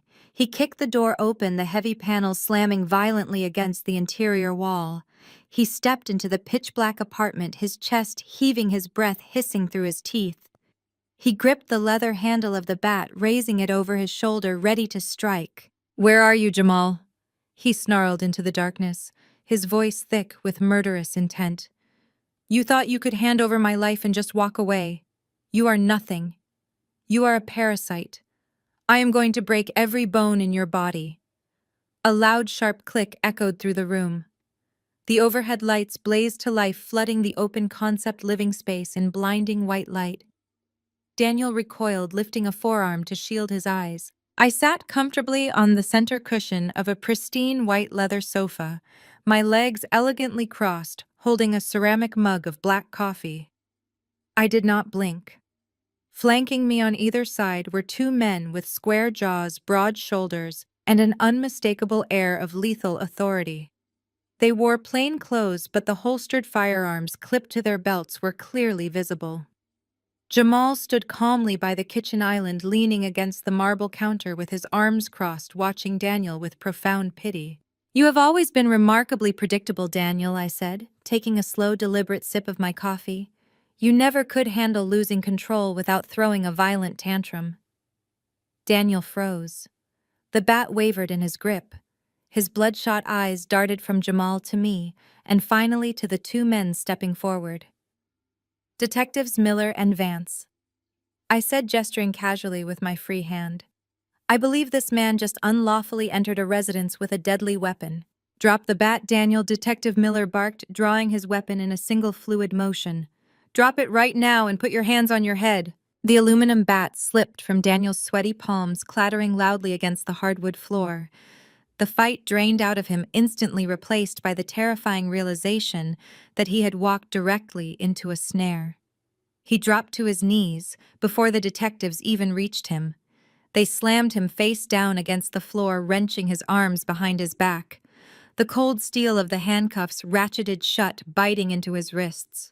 "Daniel Wilson, you are under arrest for aggravated assault, breaking and entering and violating the conditions of your bail," Detective Vance recited, hauling Daniel to his feet. "You have the right to remain silent. I highly suggest you use it." Daniel did not use it. He screamed. He thrashed against the detectives, hurling vile obscenities at me, at Jamal, at the world that was suddenly refusing to bend to his will. He looked like a rabid animal as they dragged him out of the apartment, his expensive suit torn, his aristocratic facade completely shredded. I watched the door close behind them, taking another sip of my coffee. The trap had snapped shut with flawless precision. By 8 o'clock the next morning, my encrypted office phone began to vibrate. The caller ID displayed a blocked number, but I knew exactly who was on the other end. The fallout from Daniel's midnight rampage had already hit the legal wires. His $5 million bail was instantly revoked.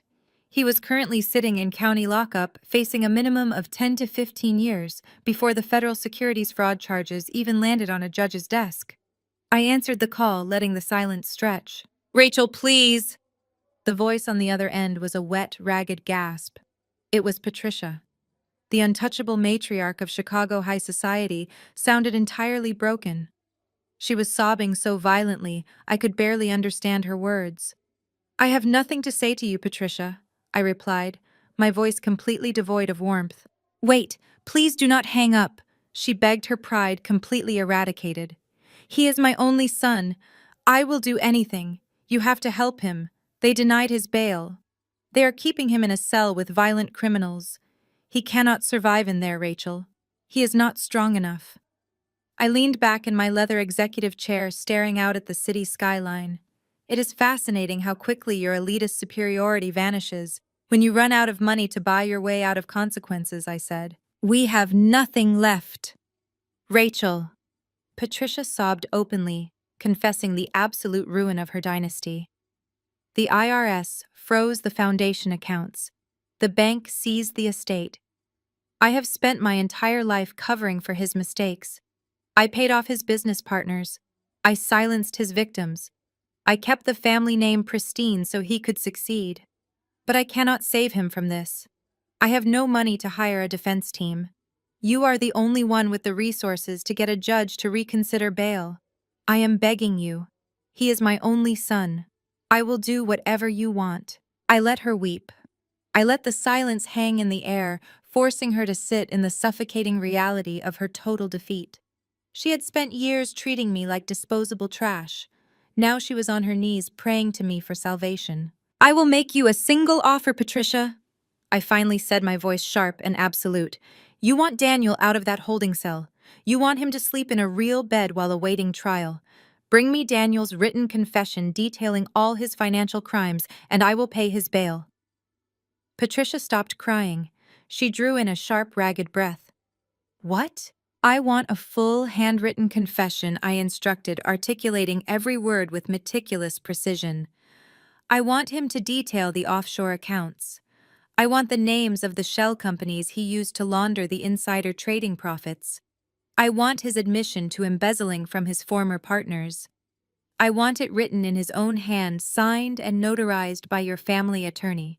You bring that document to my office by noon tomorrow, and I will personally wire the funds to cover his new bail. Rachel, that will guarantee he goes to federal prison. Patricia gasped, horror bleeding through her desperation. He is going to federal prison anyway, Patricia, I stated coldly. Jamal gave me the crypto ledgers. The SEC already has the transaction histories. The only difference is whether Daniel waits for his federal trial in a maximum security county cell or whether he waits in the comfort of a private residence. Bring me the confession, and I pay the bail. If you refuse, he rots in lockup starting today. Patricia was silent. The gears in her mind were grinding, trying to find a loophole, a way to outsmart me. Her maternal desperation blinded her to basic strategic logic. She believed that if she could just get Daniel out of a physical cell, she could figure out a way to suppress the confession later. She still believed her family name carried magical weight. I will do it, she whispered, her voice trembling with defeat. I will get the confession. Just please have the money ready. I ended the call and set the phone face down on my mahogany desk. A cold, triumphant smile touched my lips. Patricia was so consumed by panic that she failed to realize the magnitude of what she had just agreed to do. I had no intention of letting Daniel enjoy a single moment of freedom. She was about to hand-deliver the final, irrefutable nail in her family's coffin. I had just set the ultimate devastating trap, and she was eagerly walking right into it. Promptly at 11:55 the following morning, the heavy glass doors of my executive suite swung open. Patricia stepped across the threshold carrying a thick vellum envelope. She looked entirely different from the weeping, broken woman on the phone the night before. She had spent hours reconstructing her aristocratic armor. Her hair was perfectly coiffed, her designer suit was immaculate, and a chilling, predatory glint danced in her eyes. She carried herself with the arrogant swagger of a woman who believed she had just outsmarted her executioner. She marched directly to my desk and dropped the envelope onto the polished mahogany surface. It is all there, Patricia said, her voice dripping with venomous triumph. A complete handwritten confession detailing every financial transaction, signed by Daniel and legally notarized by our family attorney. Now uphold your end of the bargain, Rachel. Authorize the $5 million wire transfer to the bail bondsman. I did not reach for my keyboard. I calmly picked up the envelope, broke the wax seal, and slid the heavy pages out. Daniel's handwriting was unmistakable, a frantic, jagged scrawl that betrayed his underlying panic. I leaned back in my chair and began to read. It took exactly 2 paragraphs for the sheer audacity of their scheme to reveal itself. Daniel had indeed written a confession, but it was a masterful work of pure fiction. According to the notarized document, Daniel was merely a naive pawn, trapped in an elaborate financial conspiracy orchestrated entirely by Jamal. The letter detailed how Jamal had allegedly abused his administrative access to the family network, hijacking Daniel's corporate accounts to execute the illegal insider trades. Daniel claimed Jamal was the true mastermind who had forcibly routed the embezzled funds through offshore cryptocurrency tumblers to frame the family. Patricia had not just tried to secure her son's freedom. She had attempted to play both sides using my demand for a confession to systematically destroy the man who had just publicly humiliated Monica. "You truly are a remarkable creature, Patricia," I said, placing the document flat on my desk. "You sat in your mansion and calculated that you could use my money to free your son while simultaneously framing an innocent man for federal securities fraud." Patricia smiled, a cold, tight stretching of her lips. "Daniel is a victim, Rachel. He simply put the truth into writing. You asked for a notarized document and I delivered it. The law will decide who is truly to blame. Now transfer the funds immediately." I did not touch my computer. Instead, I reached under the lip of my desk and pressed a small silver button. The heavy oak door to my private adjoining conference room clicked unlocked and swung open.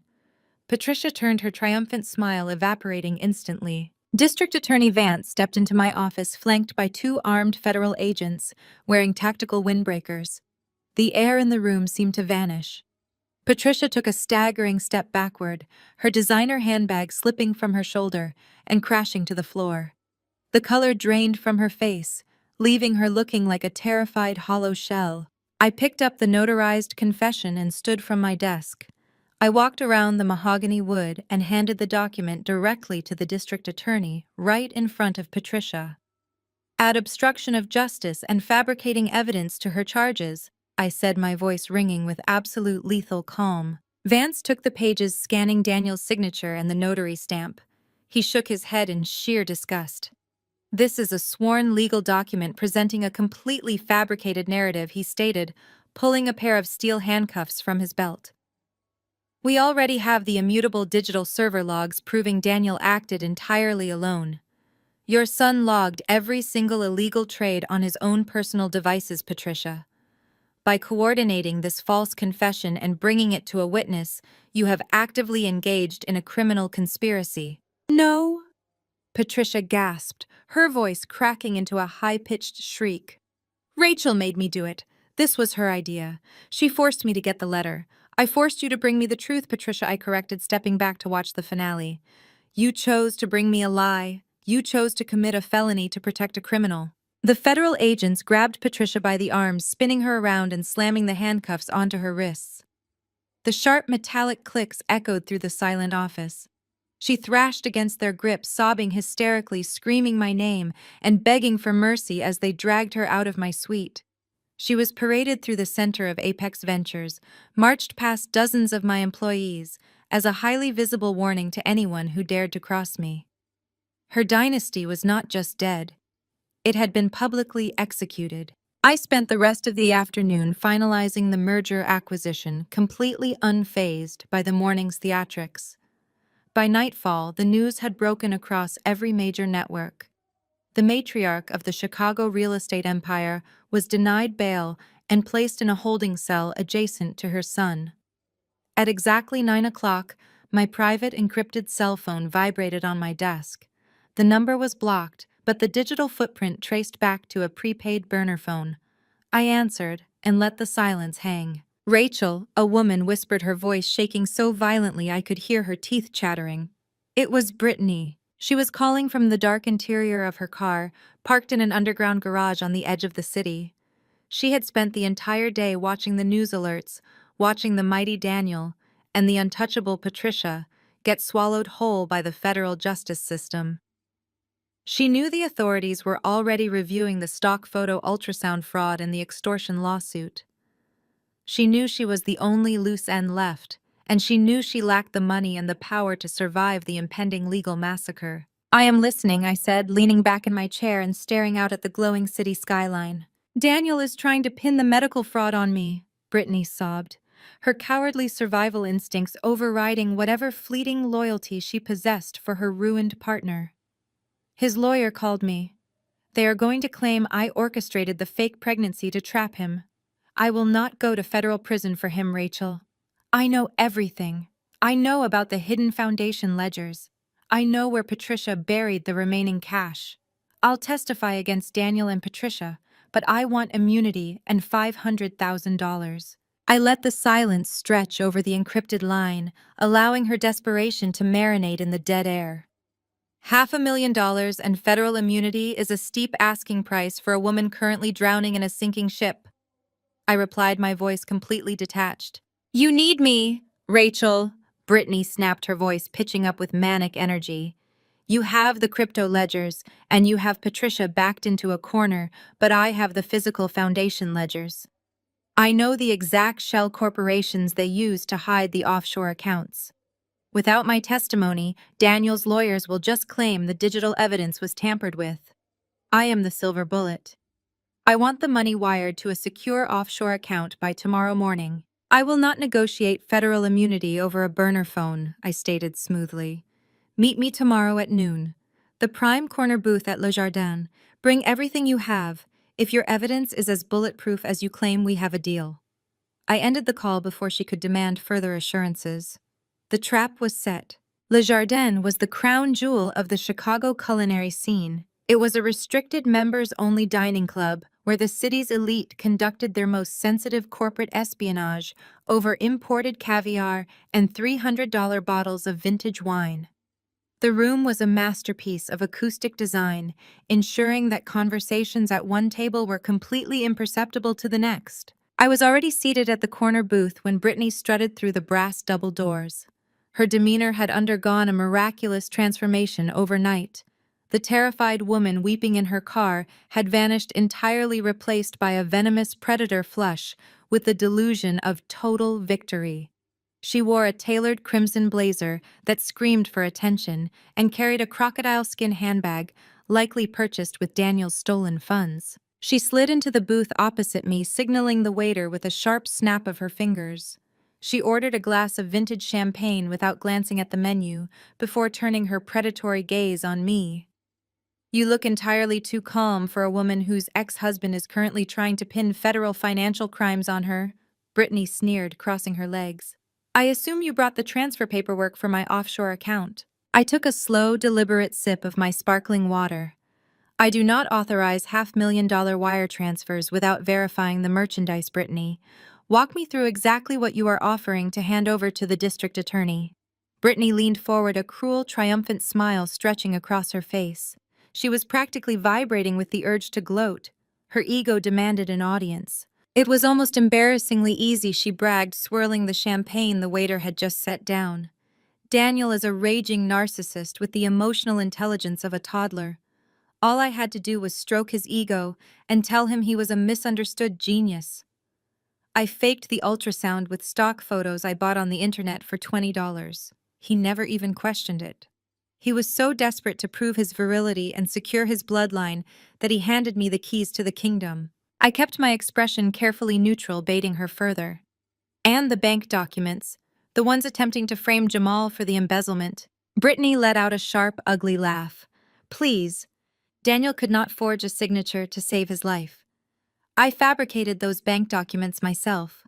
I spent 3 hours downloading legitimate corporate letterheads and splicing Jamal's administrative credentials into the metadata.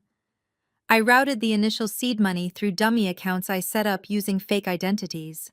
I completely orchestrated the illusion that Jamal was the financial mastermind. Daniel just parroted the script I gave him. He actually thought he was in control the entire time. She took a long sip of her champagne, reveling in her own perceived brilliance. And what about the legal oversight? I pressed, leaning slightly closer. Forging corporate bank records and faking medical documents is one thing, but orchestrating an airtight extortion lawsuit requires judicial cooperation. How did you bypass the family court system without triggering an immediate audit of Daniel's assets? Brittany rolled her eyes, waving her hand dismissively. Men are so stupid, she stated with absolute casual arrogance. Even the judge handling your divorce is on my payroll. The air in the booth suddenly felt incredibly still. Judge Harrison? I asked, keeping my tone perfectly even. Obviously, Brittany scoffed, setting her glass down. He has a severe gambling addiction that nobody in the judicial circuit knows about. I funneled $50,000 of Daniel's embezzled cash straight into his private offshore betting accounts. In exchange, he agreed to fast-track the extortion lawsuit and bury any motions your lawyers filed regarding asset discovery. He was completely in my pocket. I controlled the money, I controlled the narrative, and I controlled the law. Now you are going to pay me for the privilege of burning them all to the ground. I looked at Brittany. I looked at her crimson blazer, her expensive handbag, and the sheer, unadulterated arrogance radiating from every pore of her body. A slow, genuine smile spread across my face. You truly are a masterpiece of self-destruction, Brittany, I said softly. Her smug expression faltered slightly. What are you talking about? Where is the transfer paperwork? I am not transferring you a single dime, I replied, setting my water glass down on the pristine white tablecloth. I reached out and gently tapped the base of the massive, elaborate floral centerpiece resting in the middle of our table. You should really pay closer attention to your surroundings, Brittany. This centerpiece is wired. Brittany froze. The color drained from her face, leaving her looking sickly and hollow. Her eyes darted to the floral arrangement and then frantically darted around the dining room. At the table directly to our left, two men in tailored business suits stood up simultaneously. They had been sitting there reading menus and quietly drinking coffee since before Brittany arrived. They were not corporate executives. Special Agent Vance and Special Agent Miller stepped up to our booth, moving with lethal coordinated precision. They did not raise their voices, but the absolute authority in their presence commanded the immediate attention of the entire room. Brittany Miller, FBI Agent Vance, stated, flashing a gold badge from his suit pocket. You are under arrest for federal extortion, fabricating evidence wire fraud, and the bribery of a sitting judicial official. No, Brittany gasped, her voice cracking into a panicked shriek as Agent Miller grabbed her wrist and hauled her to her feet. You cannot do this. We had a deal. Rachel promised me immunity. I promised to meet you for lunch, Brittany. I corrected, watching her struggle against the steel handcuffs snapping shut around her wrists. I do not have the authority to grant federal immunity, but I do have a fantastic working relationship with the local FBI field office. Agent Miller secured her restraints while Agent Vance tapped his earpiece. We have the full confession recorded clear as day, Vance spoke into his radio. Send the strike team to the courthouse. Judge Harrison is implicated. Bring him in immediately. Brittany sobbed hysterically, her designer heels scraping against the hardwood floor as the agents frog-marched her out of the elite dining room. The patrons of Le Jardin watched in stunned silence as the orchestrator of the entire conspiracy was publicly dragged away to face a decade behind bars. The arrest of Judge Harrison triggered a localized earthquake within the Chicago Judicial Circuit. By 9 o'clock the following morning, the federal court had reassigned the entire sprawling embezzlement and fraud case to Honorable Evelyn Carter. Judge Carter possessed a flawless, unblemished record and a legendary reputation for aggressively dismantling white-collar crime rings. She could not be bought, intimidated, or swayed by aristocratic pedigree. During the emergency arraignment hearing, she looked down from her bench at Daniel, Patricia, and Brittany with absolute disgust. She officially denied bail for all parties, citing the sheer magnitude of their coordinated flight risk and their documented history of witness tampering. The heavy iron doors of the federal penitentiary slammed shut on the Wilson family, locking them in standard-issue jumpsuits. The media fed on the carcass of their empire with ravenous delight. Helicopters hovered relentlessly over the seized Lincoln Park mansion, broadcasting the sight of federal agents carrying out boxes of evidence and cataloging luxury vehicles for auction. The news cycle operated on a 24-hour loop of their spectacular downfall. The Wilson name, which had once opened every gilded door in the city, was now completely radioactive. Nobody felt the sheer velocity of this social annihilation more acutely than Monica. Jamal had executed his exit with surgical precision, legally insulating his own assets and freezing all joint accounts before the divorce papers even hit her hands. With her mother and brother incarcerated and the family trust entirely confiscated by the IRS, Monica was thrust into a brutal reality she had never experienced. She was completely broke. Her descent was brutally fast. When she attempted to seek refuge at the elite Oak Brook Country Club, hoping to leverage her long-standing social connections, her platinum credit card was declined at the valet. The club manager, a man she had routinely treated like a subservient peasant, intercepted her in the main lobby. In front of the very women Monica used to terrorize with her petty gossip, the manager loudly informed her that her family membership had been permanently revoked due to unpaid dues and morality clause violations. She was frog-marched off the manicured grounds by private security while her former friends watched in amused silence. The humiliation compounded daily.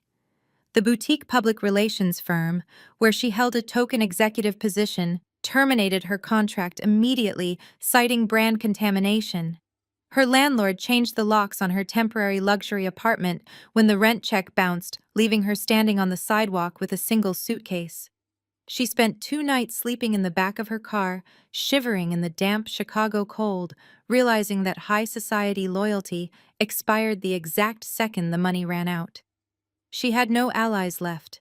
She had alienated everyone with her toxic arrogance. Desperation is an incredible equalizer. It forces the proudest predators to crawl. On a rainy Thursday afternoon, Monica walked into the soaring glass atrium of the Apex Ventures corporate headquarters.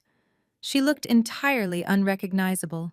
Her designer coat was stained and wrinkled, her hair hung in limp strands, and the arrogant fire that had always burned in her eyes was extinguished, replaced by hollow exhaustion.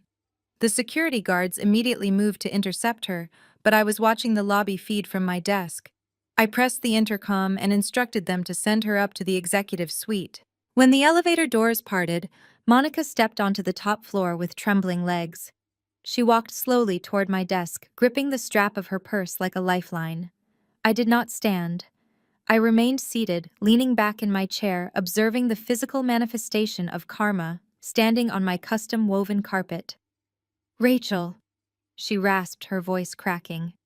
"Please." I let the silence stretch, forcing her to endure the weight of the power dynamic. "I am very busy, Monica," I stated smoothly. "What do you want?" She swallowed hard, fighting a visible battle against her own deeply ingrained pride. "I have nothing left," she whispered, tears spilling over her pale cheeks. "My friends will not even answer my calls." The club manager laughed in my face while they dragged me out of the lobby. "I have exactly $40 to my name, and I have been sleeping in my car for 3 days.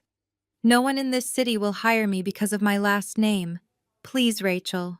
I know what I did to you. I know how I treated you. But I am begging you. I need a job. Any job. I will do anything." I looked at the woman who had spent years making it her personal mission to destroy my reputation. She had broken into federal databases, leaked sealed juvenile records, and treated my existence as a stain on her family's perfect facade. Now she was weeping in my office, begging for a lifeline. I opened the top drawer of my desk and pulled out a heavy folded fabric bundle. I dropped it onto the polished mahogany surface. The dull gray material landed with a soft thud. Monica stared at it, her brow furrowing in confusion. "What is that?" I folded my hands, resting them on the desk. "We actually had a position open up this morning in the facilities department," I said, my voice dropping to a lethal quiet cadence. "It is the night shift. You will start at 11 post-meridian and finish at 7 ante-meridian. You will scrub the toilets, polish the floors, and empty the trash cans in this entire building. You will report to the head custodian, and you will be paid standard minimum wage." Monica's breath hitched. She looked from the gray fabric to my face, her eyes widening in sheer, horrified disbelief. "You want me to be a janitor? You want me to clean your toilets?" I leaned forward, locking my eyes onto hers.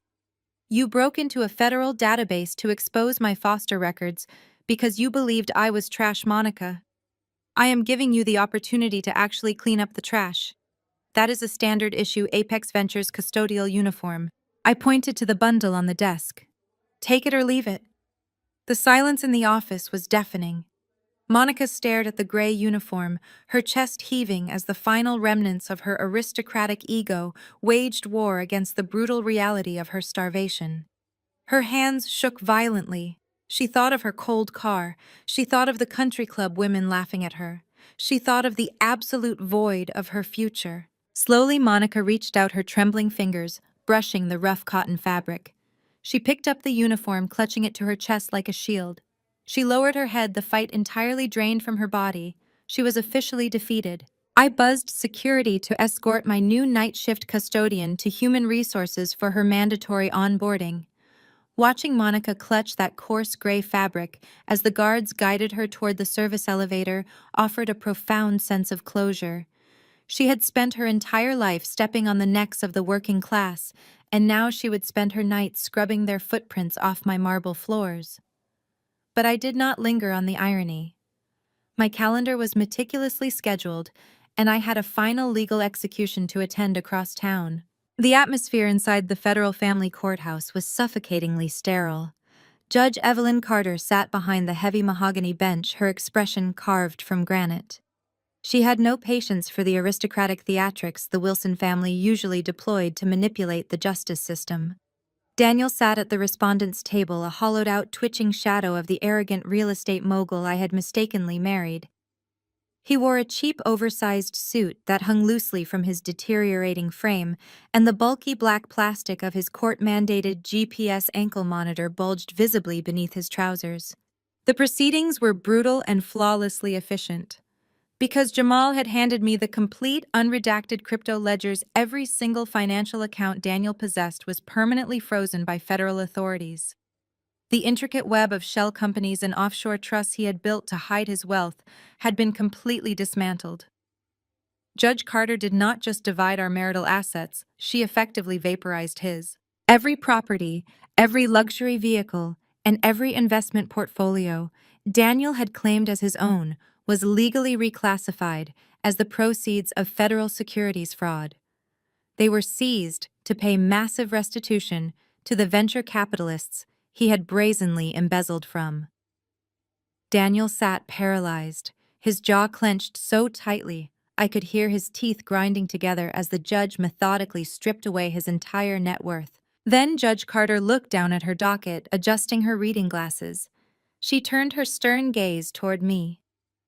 Ms. Wilson, the respondent's legal counsel, has submitted a desperate, frankly absurd petition requesting spousal support, citing his sudden lack of income and impending criminal trial.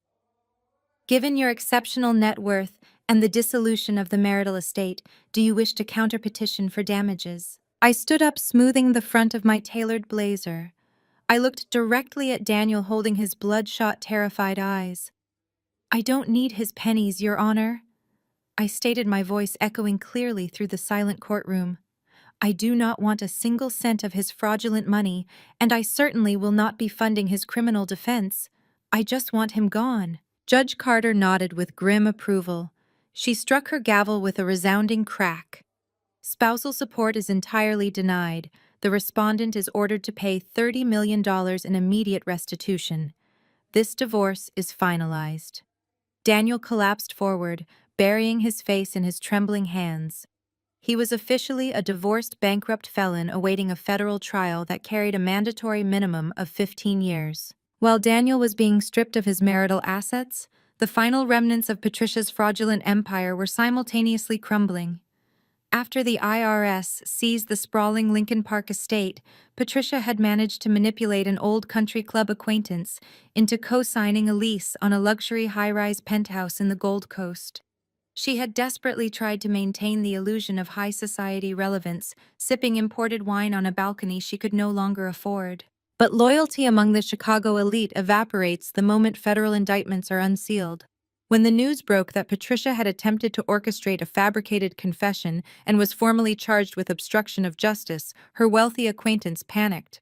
Fearing implication in her criminal conspiracy, the co-signer immediately canceled the lease and alerted the building management. Patricia was subjected to the ultimate degradation. Building security did not allow her to pack. They marched into the penthouse, handed her 2 heavy-duty trash bags, and gave her exactly 10 minutes to gather her immediate personal effects. She was physically escorted through the glittering lobby, while residents she used to host at charity galas watched her public eviction in horrified fascination. With all her accounts frozen and her credit entirely destroyed, Patricia was forced to hail a cheap yellow taxi. She directed the driver to a dilapidated, neon-lit roadside motel on the absolute furthest outskirts of the city limits. The untouchable matriarch of the Wilson dynasty was now sitting on a stained mattress in a room that smelled of stale smoke and bleach, entirely cut off from the wealth that had defined her entire existence. Daniel, meanwhile, was confined to a cramped, sparsely furnished apartment under strict house arrest, waiting for his federal trial to commence. He paced the worn carpet like a caged animal, his mind fracturing under the suffocating weight of his impending doom. He had lost his wife, his fortune, his freedom, and his pride. Unable to sleep, he snatched the television remote and flicked on the local news. The screen illuminated the dark room, and the broadcast immediately sent a lethal surge of adrenaline straight into his heart. The entertainment segment was running exclusive, highly publicized aerial footage of a lavish event taking place at a sprawling botanical garden estate. The headline scrolling across the bottom of the screen read, "Apex Ventures CEO Rachel Wilson hosts exclusive baby shower extravaganza." Daniel stared at the screen, his breath catching in his throat.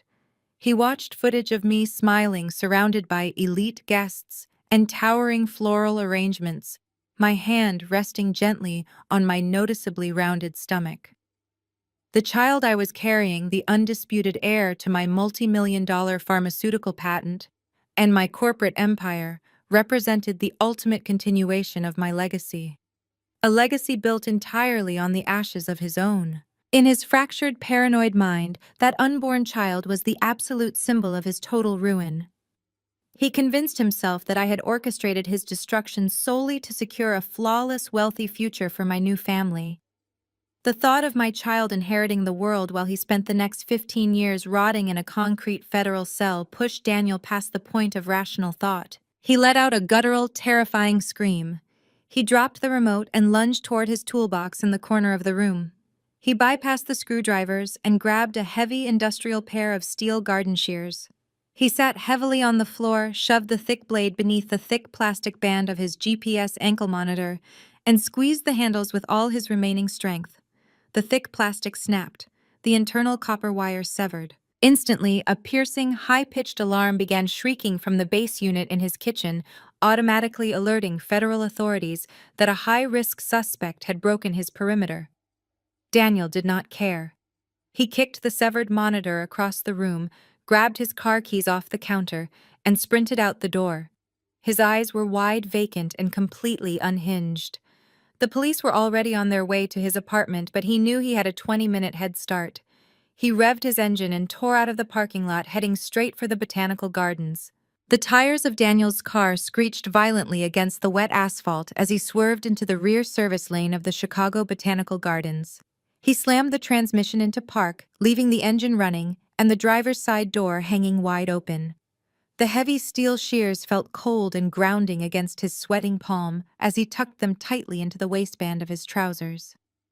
The loading dock doors were propped open to accommodate the frantic rush of catering staff, bringing in tiered trays of artisanal pastries and crystal champagne flutes. Daniel slipped through the chaotic maze of prep tables entirely unnoticed. He grabbed a discarded white catering jacket off a linen cart, hastily pulling it over his wrinkled shirt to conceal the weapon pressing against his stomach. He pushed through the swinging brass double doors and stepped into the main event space. The grand glass-domed conservatory had been transformed into an absolute masterpiece of floral architecture. Thousands of rare white orchids draped elegantly from the soaring ceiling, framing a room filled with morning sunlight and the soft classical melodies of a live string quartet. To the untrained eye, this was simply an extravagant high-society celebration of my impending motherhood. It looked like a gathering of Chicago's elite welcoming the undisputed heir to the Apex Ventures corporate empire. I stood near the head table wearing a flowing emerald silk gown that draped perfectly over my rounded stomach, smiling as I accepted a mocktail from a passing waiter. Daniel's vision tunneled. The sheer, unadulterated opulence of the room assaulted his senses. He saw me standing there, radiant, untouchable, and completely unbothered by the devastation that had entirely consumed his existence. The sight of my pregnant silhouette, the physical manifestation of a multi-million-dollar future that explicitly excluded him, shattered the last remaining fragment of his fractured sanity. He did not attempt to blend in. He tore the white catering jacket from his shoulders and let it drop to the floor, marching directly toward the center of the conservatory. He grabbed the edge of the massive custom-built gift table and flipped it with a violent roaring heave. Dozens of beautifully wrapped boxes, crystal vases, and silver keepsakes launched into the air, shattering across the polished marble floor with a deafening crash. The string quartet stopped playing abruptly. The ambient chatter of the room evaporated into a stunned, breathless silence. Daniel stood amidst the ruined gifts, his chest heaving, his face slick with a feverish, manic sweat. He pulled the heavy steel shears from his waistband, gripping the makeshift weapon so tightly his knuckles turned a mottled, chalky white. He pointed the jagged metal blades directly at my stomach. "You are nothing without me, Rachel," he screamed, his voice echoing off the glass dome with terrifying acoustic clarity. "I plucked you out of absolute obscurity. I gave you the Wilson name. I built you up from a pathetic nobody into a corporate executive, and this is how you repay me. You stole my money. You stole my life. You think you can just discard me and build a new dynasty with my stolen wealth? I will cut that legacy right out of you. I will destroy the one thing you love more than your money." He took a menacing step forward, the heavy steel blades raised fully, expecting me to cower, to beg, to finally display the terror he so desperately wanted to inflict. I did not move a single inch. I did not gasp. I did not drop my glass. I simply took a slow, deliberate sip of my sparkling mocktail and looked at him with the detached curiosity of a scientist observing a dying insect. I had curated this event with the exact same ruthless precision I applied to my corporate hostile takeovers. I knew Daniel's psychological profile better than anyone. I knew that stripping him of his wealth and his freedom would trigger a catastrophic narcissistic collapse, and I had anticipated his final desperate move. "You always did have a terrible habit of misreading the room, Daniel," I stated, my voice ringing with absolute chilling authority. Daniel blinked, momentarily confused by my total lack of panic. He opened his mouth to scream another threat, but the words died in his throat. The well-dressed guests surrounding me did not scatter or scream. Instead, moving with synchronized lethal efficiency, 12 men and women simultaneously dropped their champagne flutes and shrugged off their tailored suit jackets. The morning sunlight caught the glint of heavy service weapons holstered at their hips and the silver badges clipped to their belts. I had not invited socialites to my baby shower. I had invited my most high-profile private security clients. The guests shedding their blazers were off-duty tactical officers, federal marshals, and the Chicago chief of police himself. Daniel's eyes widened in sheer unadulterated terror as he finally realized he had not ambushed a party of vulnerable aristocrats.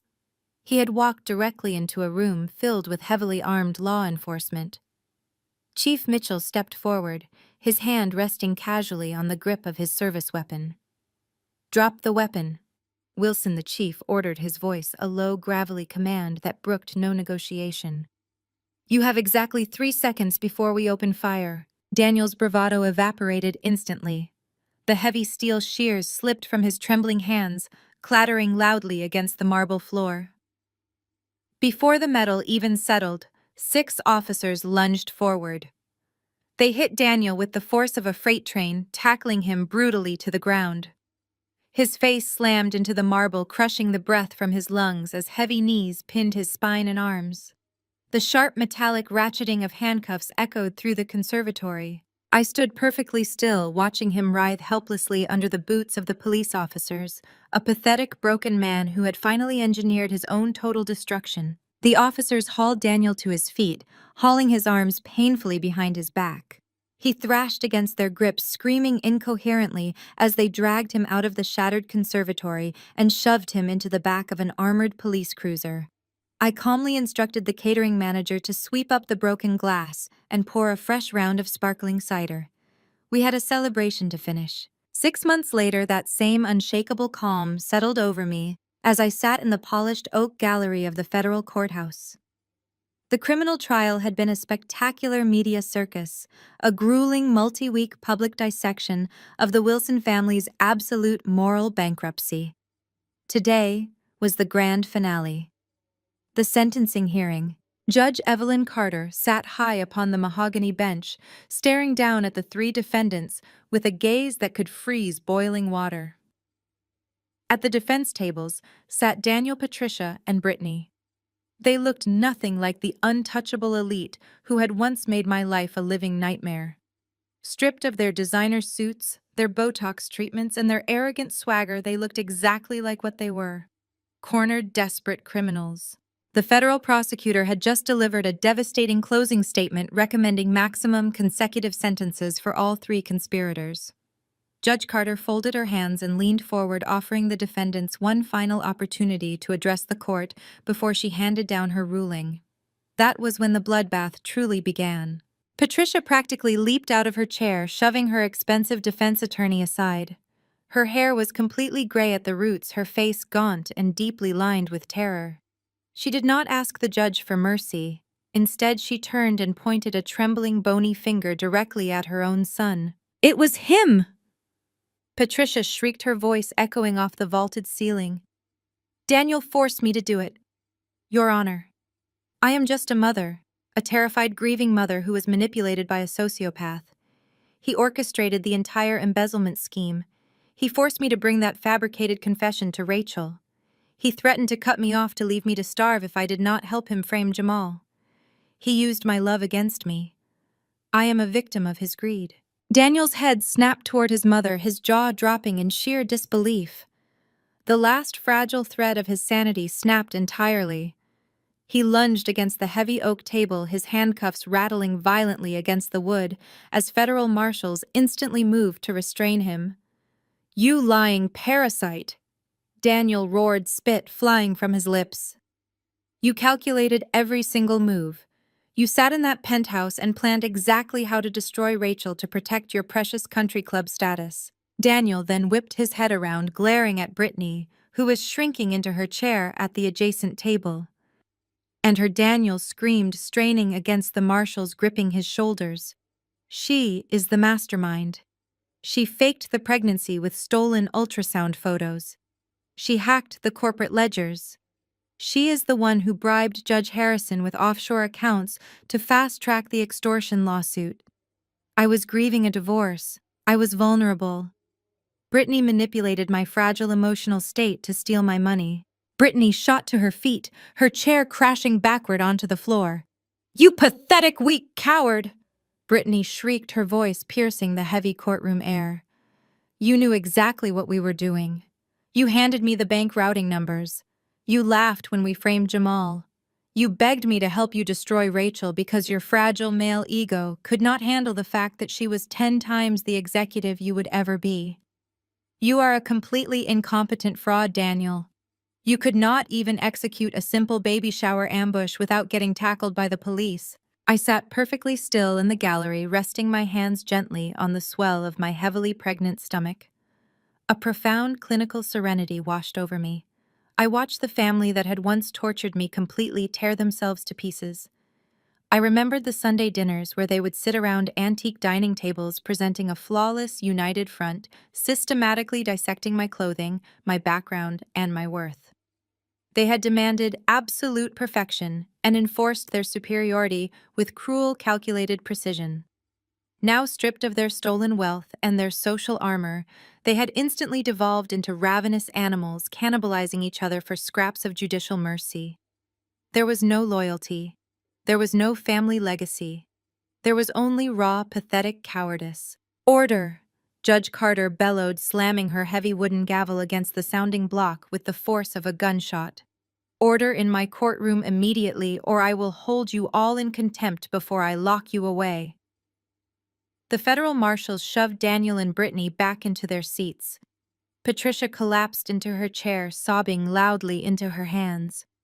The sudden silence in the courtroom was ringing and absolute. "I have presided over federal fraud cases for 2 decades," Judge Carter stated, her voice dripping with unadulterated disgust. "I have seen greed, I have seen desperation, but I have rarely witnessed such a spectacular display of coordinated malice, arrogance, and total lack of accountability. You three did not just commit financial crimes. You weaponized the judicial system.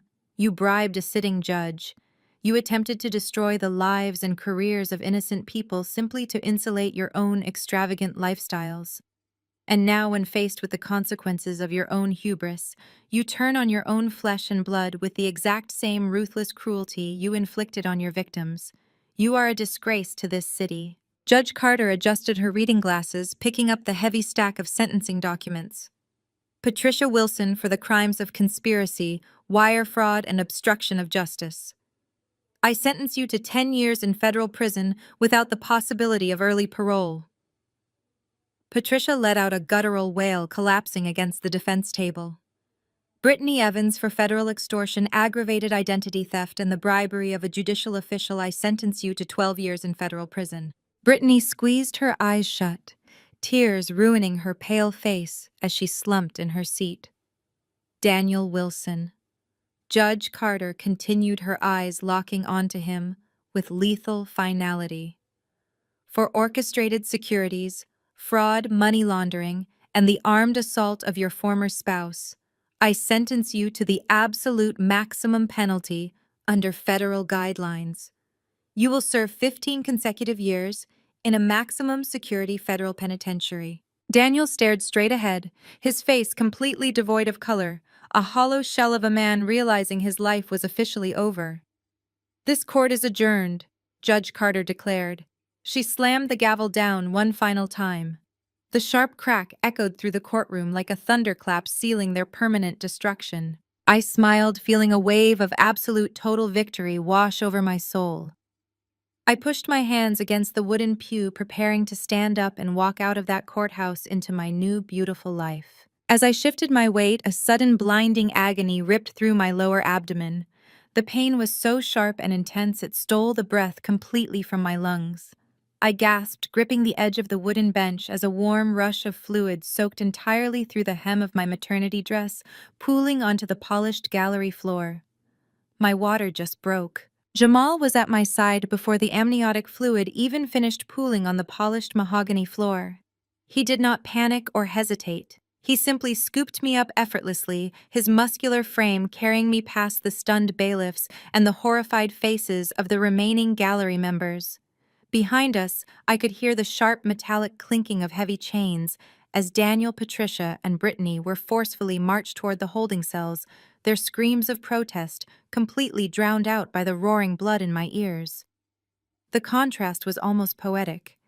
They were descending into a concrete hell, and I was being carried toward the absolute pinnacle of my existence. The ride to Chicago Memorial Hospital was a terrifying blur of flashing streetlights and agonizing, breathless contractions. Jamal navigated the heavy afternoon traffic with the ruthless precision of a getaway driver, his hand pressing the horn while his other hand kept a direct open line with my private medical team. The pain was unlike anything I had ever experienced in my life. It was a vicious, tearing sensation that radiated from the base of my spine and wrapped around my abdomen in a suffocating, unrelenting vice. Every single time a new contraction hit, I gripped the leather armrest of the back seat so hard my fingernails nearly punctured the thick upholstery. The emergency room doors blasted open the second Jamal slammed the car into park. A dedicated team of nurses and a trauma obstetrician were already waiting on the pavement with a gurney. They rushed me through the sterile, brightly lit hospital corridors, the fluorescent lights strobing overhead like a chaotic sequence in a nightmare. Once inside the private delivery suite, the atmosphere shifted from controlled urgency to an immediate high-stakes crisis. The heart monitors attached to my stomach began to beep with a frantic, erratic rhythm that sent a spike of pure adrenaline straight into my chest. Dr. Eris Thorne, a leading maternal fetal specialist I had retained months ago, reviewed the digital readouts with a deeply furrowed brow. "Your blood pressure is spiking dangerously high, Rachel," Dr. Thorne stated, his voice tight with intense professional concern. "The physical trauma you endured during the assault at the Botanical Gardens, compounded by the prolonged severe psychological stress of the federal trial, has seriously compromised the uterine lining. The baby's heart rate is dropping rapidly during these contractions. We are looking at a potential placental abruption. If you do not push exactly when I tell you, and with absolutely everything you have, we will have to perform an emergency vertical cesarean to save the child." I stared at the blinding surgical lights directly above me. Panic threatened to claw its way up my throat, but I brutally shoved it down into the darkest corner of my mind. I had not systematically dismantled an entire corrupt dynasty, survived a violent physical assault, and protected my corporate empire just to lose my child on the finish line. I gripped the cold metal railings of the hospital bed. I locked my eyes onto Jamal, who stood near the door like a silent, immovable sentinel, offering a grounding presence amidst the medical chaos. I nodded sharply at Dr. Thorne. "Tell me when," I growled through clenched teeth. The next 2 hours were an absolute masterclass in physical agony and sheer unadulterated willpower. My body felt as though it were being ripped apart from the inside out. The monitors shrieked their relentless warnings, the nurses barked out dropping vital signs, and the sharp metallic smell of blood hung heavy in the sterilized air. Every muscle in my body trembled with total exhaustion, my lungs burning like fire as I fought for every single breath. The ghost of Patricia's sneering face, Daniel's raised steel shears, and Brittany's arrogant smirk flashed behind my tightly closed eyelids. I used that rage. I gathered every ounce of betrayal, every sleepless night, and every shred of humiliation they had ever inflicted upon me, and I converted it into raw, primal strength. I am not a victim, I told myself as another massive, earth-shattering contraction crested, tearing a guttural scream from my throat. I am a survivor. I am the architect of my own empire. Push, Rachel. Dr. Thorne commanded, his voice cutting sharply through the haze of my blinding pain. Give me absolutely everything you have left, right now. I bared my teeth, gripping the rails until my knuckles cracked and pushed with a violent force that felt like it might literally break my spine. Then the frantic, terrifying beeping of the monitors was suddenly drowned out. A sharp, loud, and beautiful wail pierced the heavy, sweat-soaked air of the delivery room. The suffocating tension in the suite evaporated instantly. Dr. Thorne let out a massive sigh of relief, his face breaking into a wide, triumphant smile beneath his surgical mask. He held up a squalling, perfectly healthy, red-faced baby. "You did it," he breathed quickly, working to clear her tiny airways. "She is absolutely perfect. A healthy, strong baby girl." The nurses cleaned her, rapidly wrapping her tightly in a soft, heated hospital blanket before carefully lowering her onto my chest. The exact moment her warm, tiny body rested against my bare skin, the bone-deep exhaustion and the lingering pain vanished completely. I stared down at her miniature features, her dark tufts of hair, and her tiny fists waving blindly in the air. She was the absolute culmination of my struggle, the flawless heir to everything I had painstakingly built. Jamal stepped forward quietly, a rare, genuine smile softening his usually intimidating face. He placed a gentle, reassuring hand on my shoulder, acknowledging the profound victory, without needing to speak a single word. I wrapped my arms protectively around the small bundle. I pressed my lips against her warm forehead, inhaling the sweet, clean scent of newborn skin. I thought about the cold, calculated household I had blindly married into, the absolute emotional starvation Daniel had subjected me to, and the ruthless way Patricia had wielded affection as a weapon of control. "You will never know what it feels like to be unloved," I whispered fiercely into my daughter's ear, making a sacred vow that would define the rest of my existence. "You will have the world, and you will rule it with absolute certainty." A gentle knock at the door suddenly interrupted the quiet sanctuary of the room. A hospital administrator stepped inside, looking slightly bewildered and out of breath. She was struggling to carry a massive, breathtakingly expensive arrangement of rare black-veined white orchids. The sheer size and exotic nature of the flowers made the clinical hospital room look instantly inadequate. "I apologize for the intrusion, Ms. Wilson," the administrator said nervously, setting the heavy crystal vase onto the bedside table with a soft thud. "Security cleared these, but they arrived via private courier just moments ago. The gentleman who sent them was extremely insistent that you receive them immediately upon delivery." I frowned, shifting my daughter slightly to free one hand. Jamal stepped forward, his protective instincts instantly triggered by the unannounced delivery. He inspected the arrangement closely, reaching in and pulling a thick, cream-colored envelope from the center of the dark velvet-like petals. It was sealed with heavy gold wax bearing an intricate crest I did not recognize. Jamal broke the seal and handed me the heavy parchment. I unfolded the letter, my eyes scanning the elegant sweeping calligraphy. The words on the page sent a fresh, electrifying shockwave straight through my nervous system. The letter was not a threat, nor was it a simple congratulatory note from a corporate ally. It was a formal introduction from a man named Arthur Vance, a reclusive, ruthless tech billionaire who operated his global conglomerate entirely out of the public eye. But it was the second paragraph that made my heart completely stop. Arthur Vance was not just a billionaire. He was Daniel's estranged biological father. Patricia had completely falsified Daniel's paternity, hiding the truth, and this man's existence from everyone, including Daniel himself, for over 35 years to secure her comfortable place within the Wilson dynasty. And Arthur, having just watched Patricia's public televised sentencing, was now reaching out to me to finalize the absolute destruction of the woman who had stolen his only son. I barely had time to process the magnitude of the revelation before the heavy oak door of my recovery suite swung open. A man stepped across the threshold, flanked by two towering private security guards who immediately mirrored Jamal's defensive posture. Arthur Vance was striking. He possessed the same sharp jawline and piercing eyes as Daniel, but the resemblance ended there.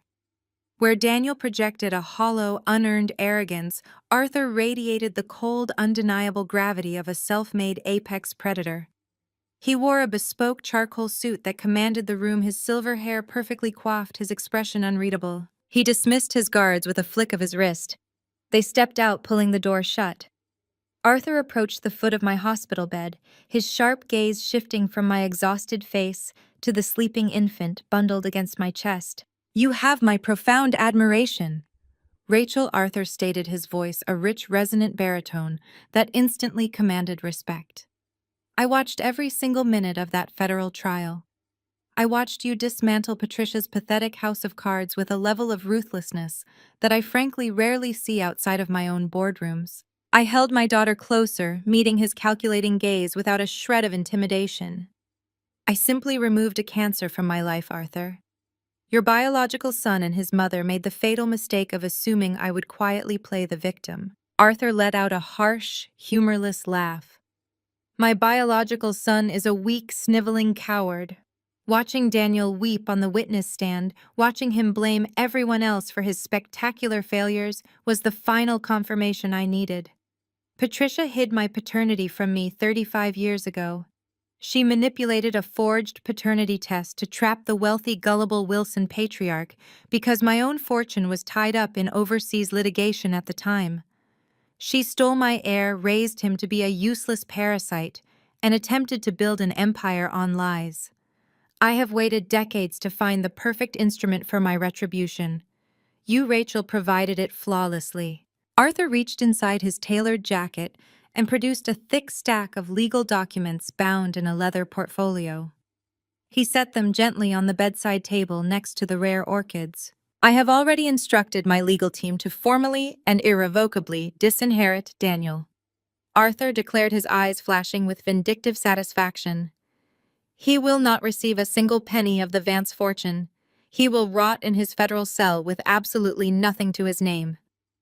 But I do not intend to let my actual bloodline end with a failure." Arthur tapped the leather portfolio. "I am signing over the controlling shares of Vance Global Real Estate. I am transferring my private equity holdings, my international property deeds, and the entirety of my liquid assets. But I am not giving them to you, Rachel. I am placing them into an ironclad, irrevocable, unassailable blind trust. The sole undisputed beneficiary of my entire empire is your newborn daughter." I stared at him, the sheer scale of his offer echoing in the quiet room. He was handing my daughter the keys to a global kingdom, effectively rendering her a billionaire before she had even taken her first breath. It was the ultimate poetic conclusion to Daniel's destruction. The child Daniel had wanted to destroy would now inherit the earth, while Daniel spent the next 15 years staring at concrete walls. Jamal stepped forward, his eyes narrowing as he scrutinized the billionaire. "And who controls the trust until she comes of age?" Jamal asked, his voice low and fiercely protective. Rachel does, Arthur answered immediately, never breaking eye contact with me. She will act as the sole executor. I have seen how she runs Apex Ventures. I trust her to multiply this wealth tenfold. My legacy is secure in your hands, Rachel. Make sure my granddaughter knows exactly who built her throne. I reached out, taking the heavy gold pen Arthur offered. I did not hesitate. I signed the documents legally binding my daughter to a future of untouchable, limitless power. Arthur nodded in grim satisfaction, buttoned his jacket, and walked out of the room, leaving me holding the absolute, undisputed ruler of the next generation. Exactly 1 year later, the Chicago skyline glittered like a sea of diamonds outside the floor-to-ceiling windows of my new penthouse office. Apex Ventures had consumed the remnants of the Wilson Empire, absorbing their market share and expanding into 3 new international territories.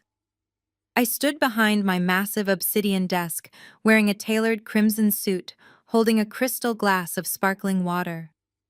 Behind me, my daughter sat on a plush, imported cashmere rug, playing happily with a set of solid silver building blocks. She was healthy, brilliant, and officially the wealthiest child in North America. Jamal walked into the office carrying a sleek tablet. He wore a custom midnight blue suit, moving with the quiet, lethal grace that made him the most feared and respected chief operating officer in the city. He had proven his loyalty in the trenches, and I had rewarded him with a partnership that made him a multimillionaire in his own right. The quarterly projections are exceeding our most aggressive estimates, Jamal reported, handing me the tablet. We just closed the acquisition of the final European competitor.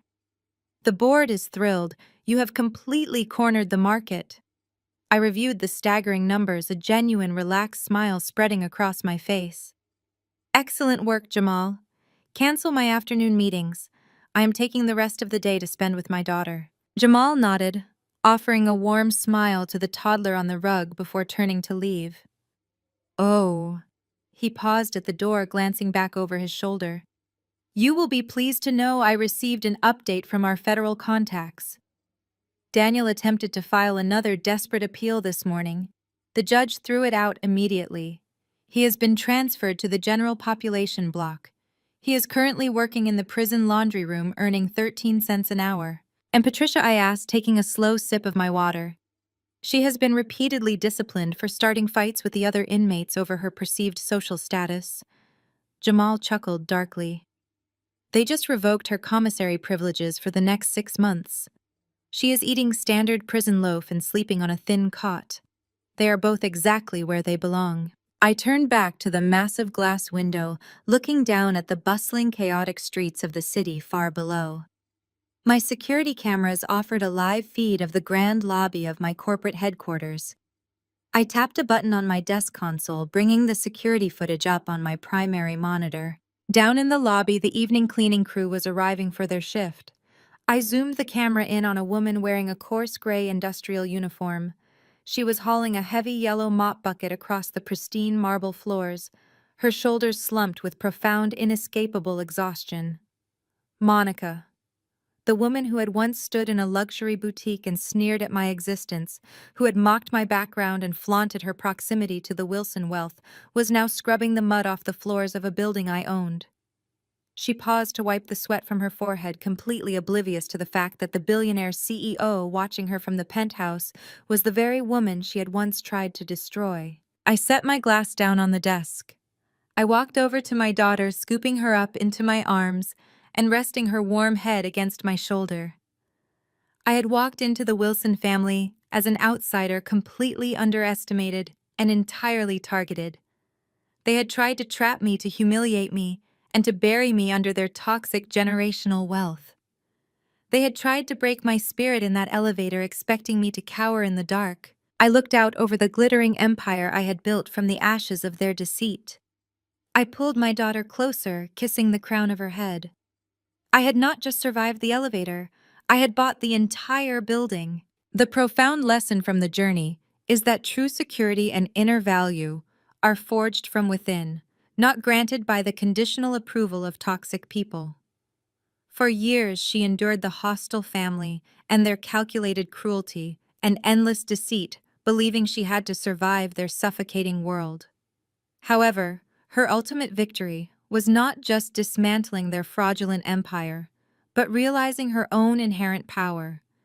She transformed their relentless betrayals into the foundation of her own unshakable legacy, proving that the best revenge is authentic success. Never let anyone diminish your brilliance. Share your own survival story and comment below.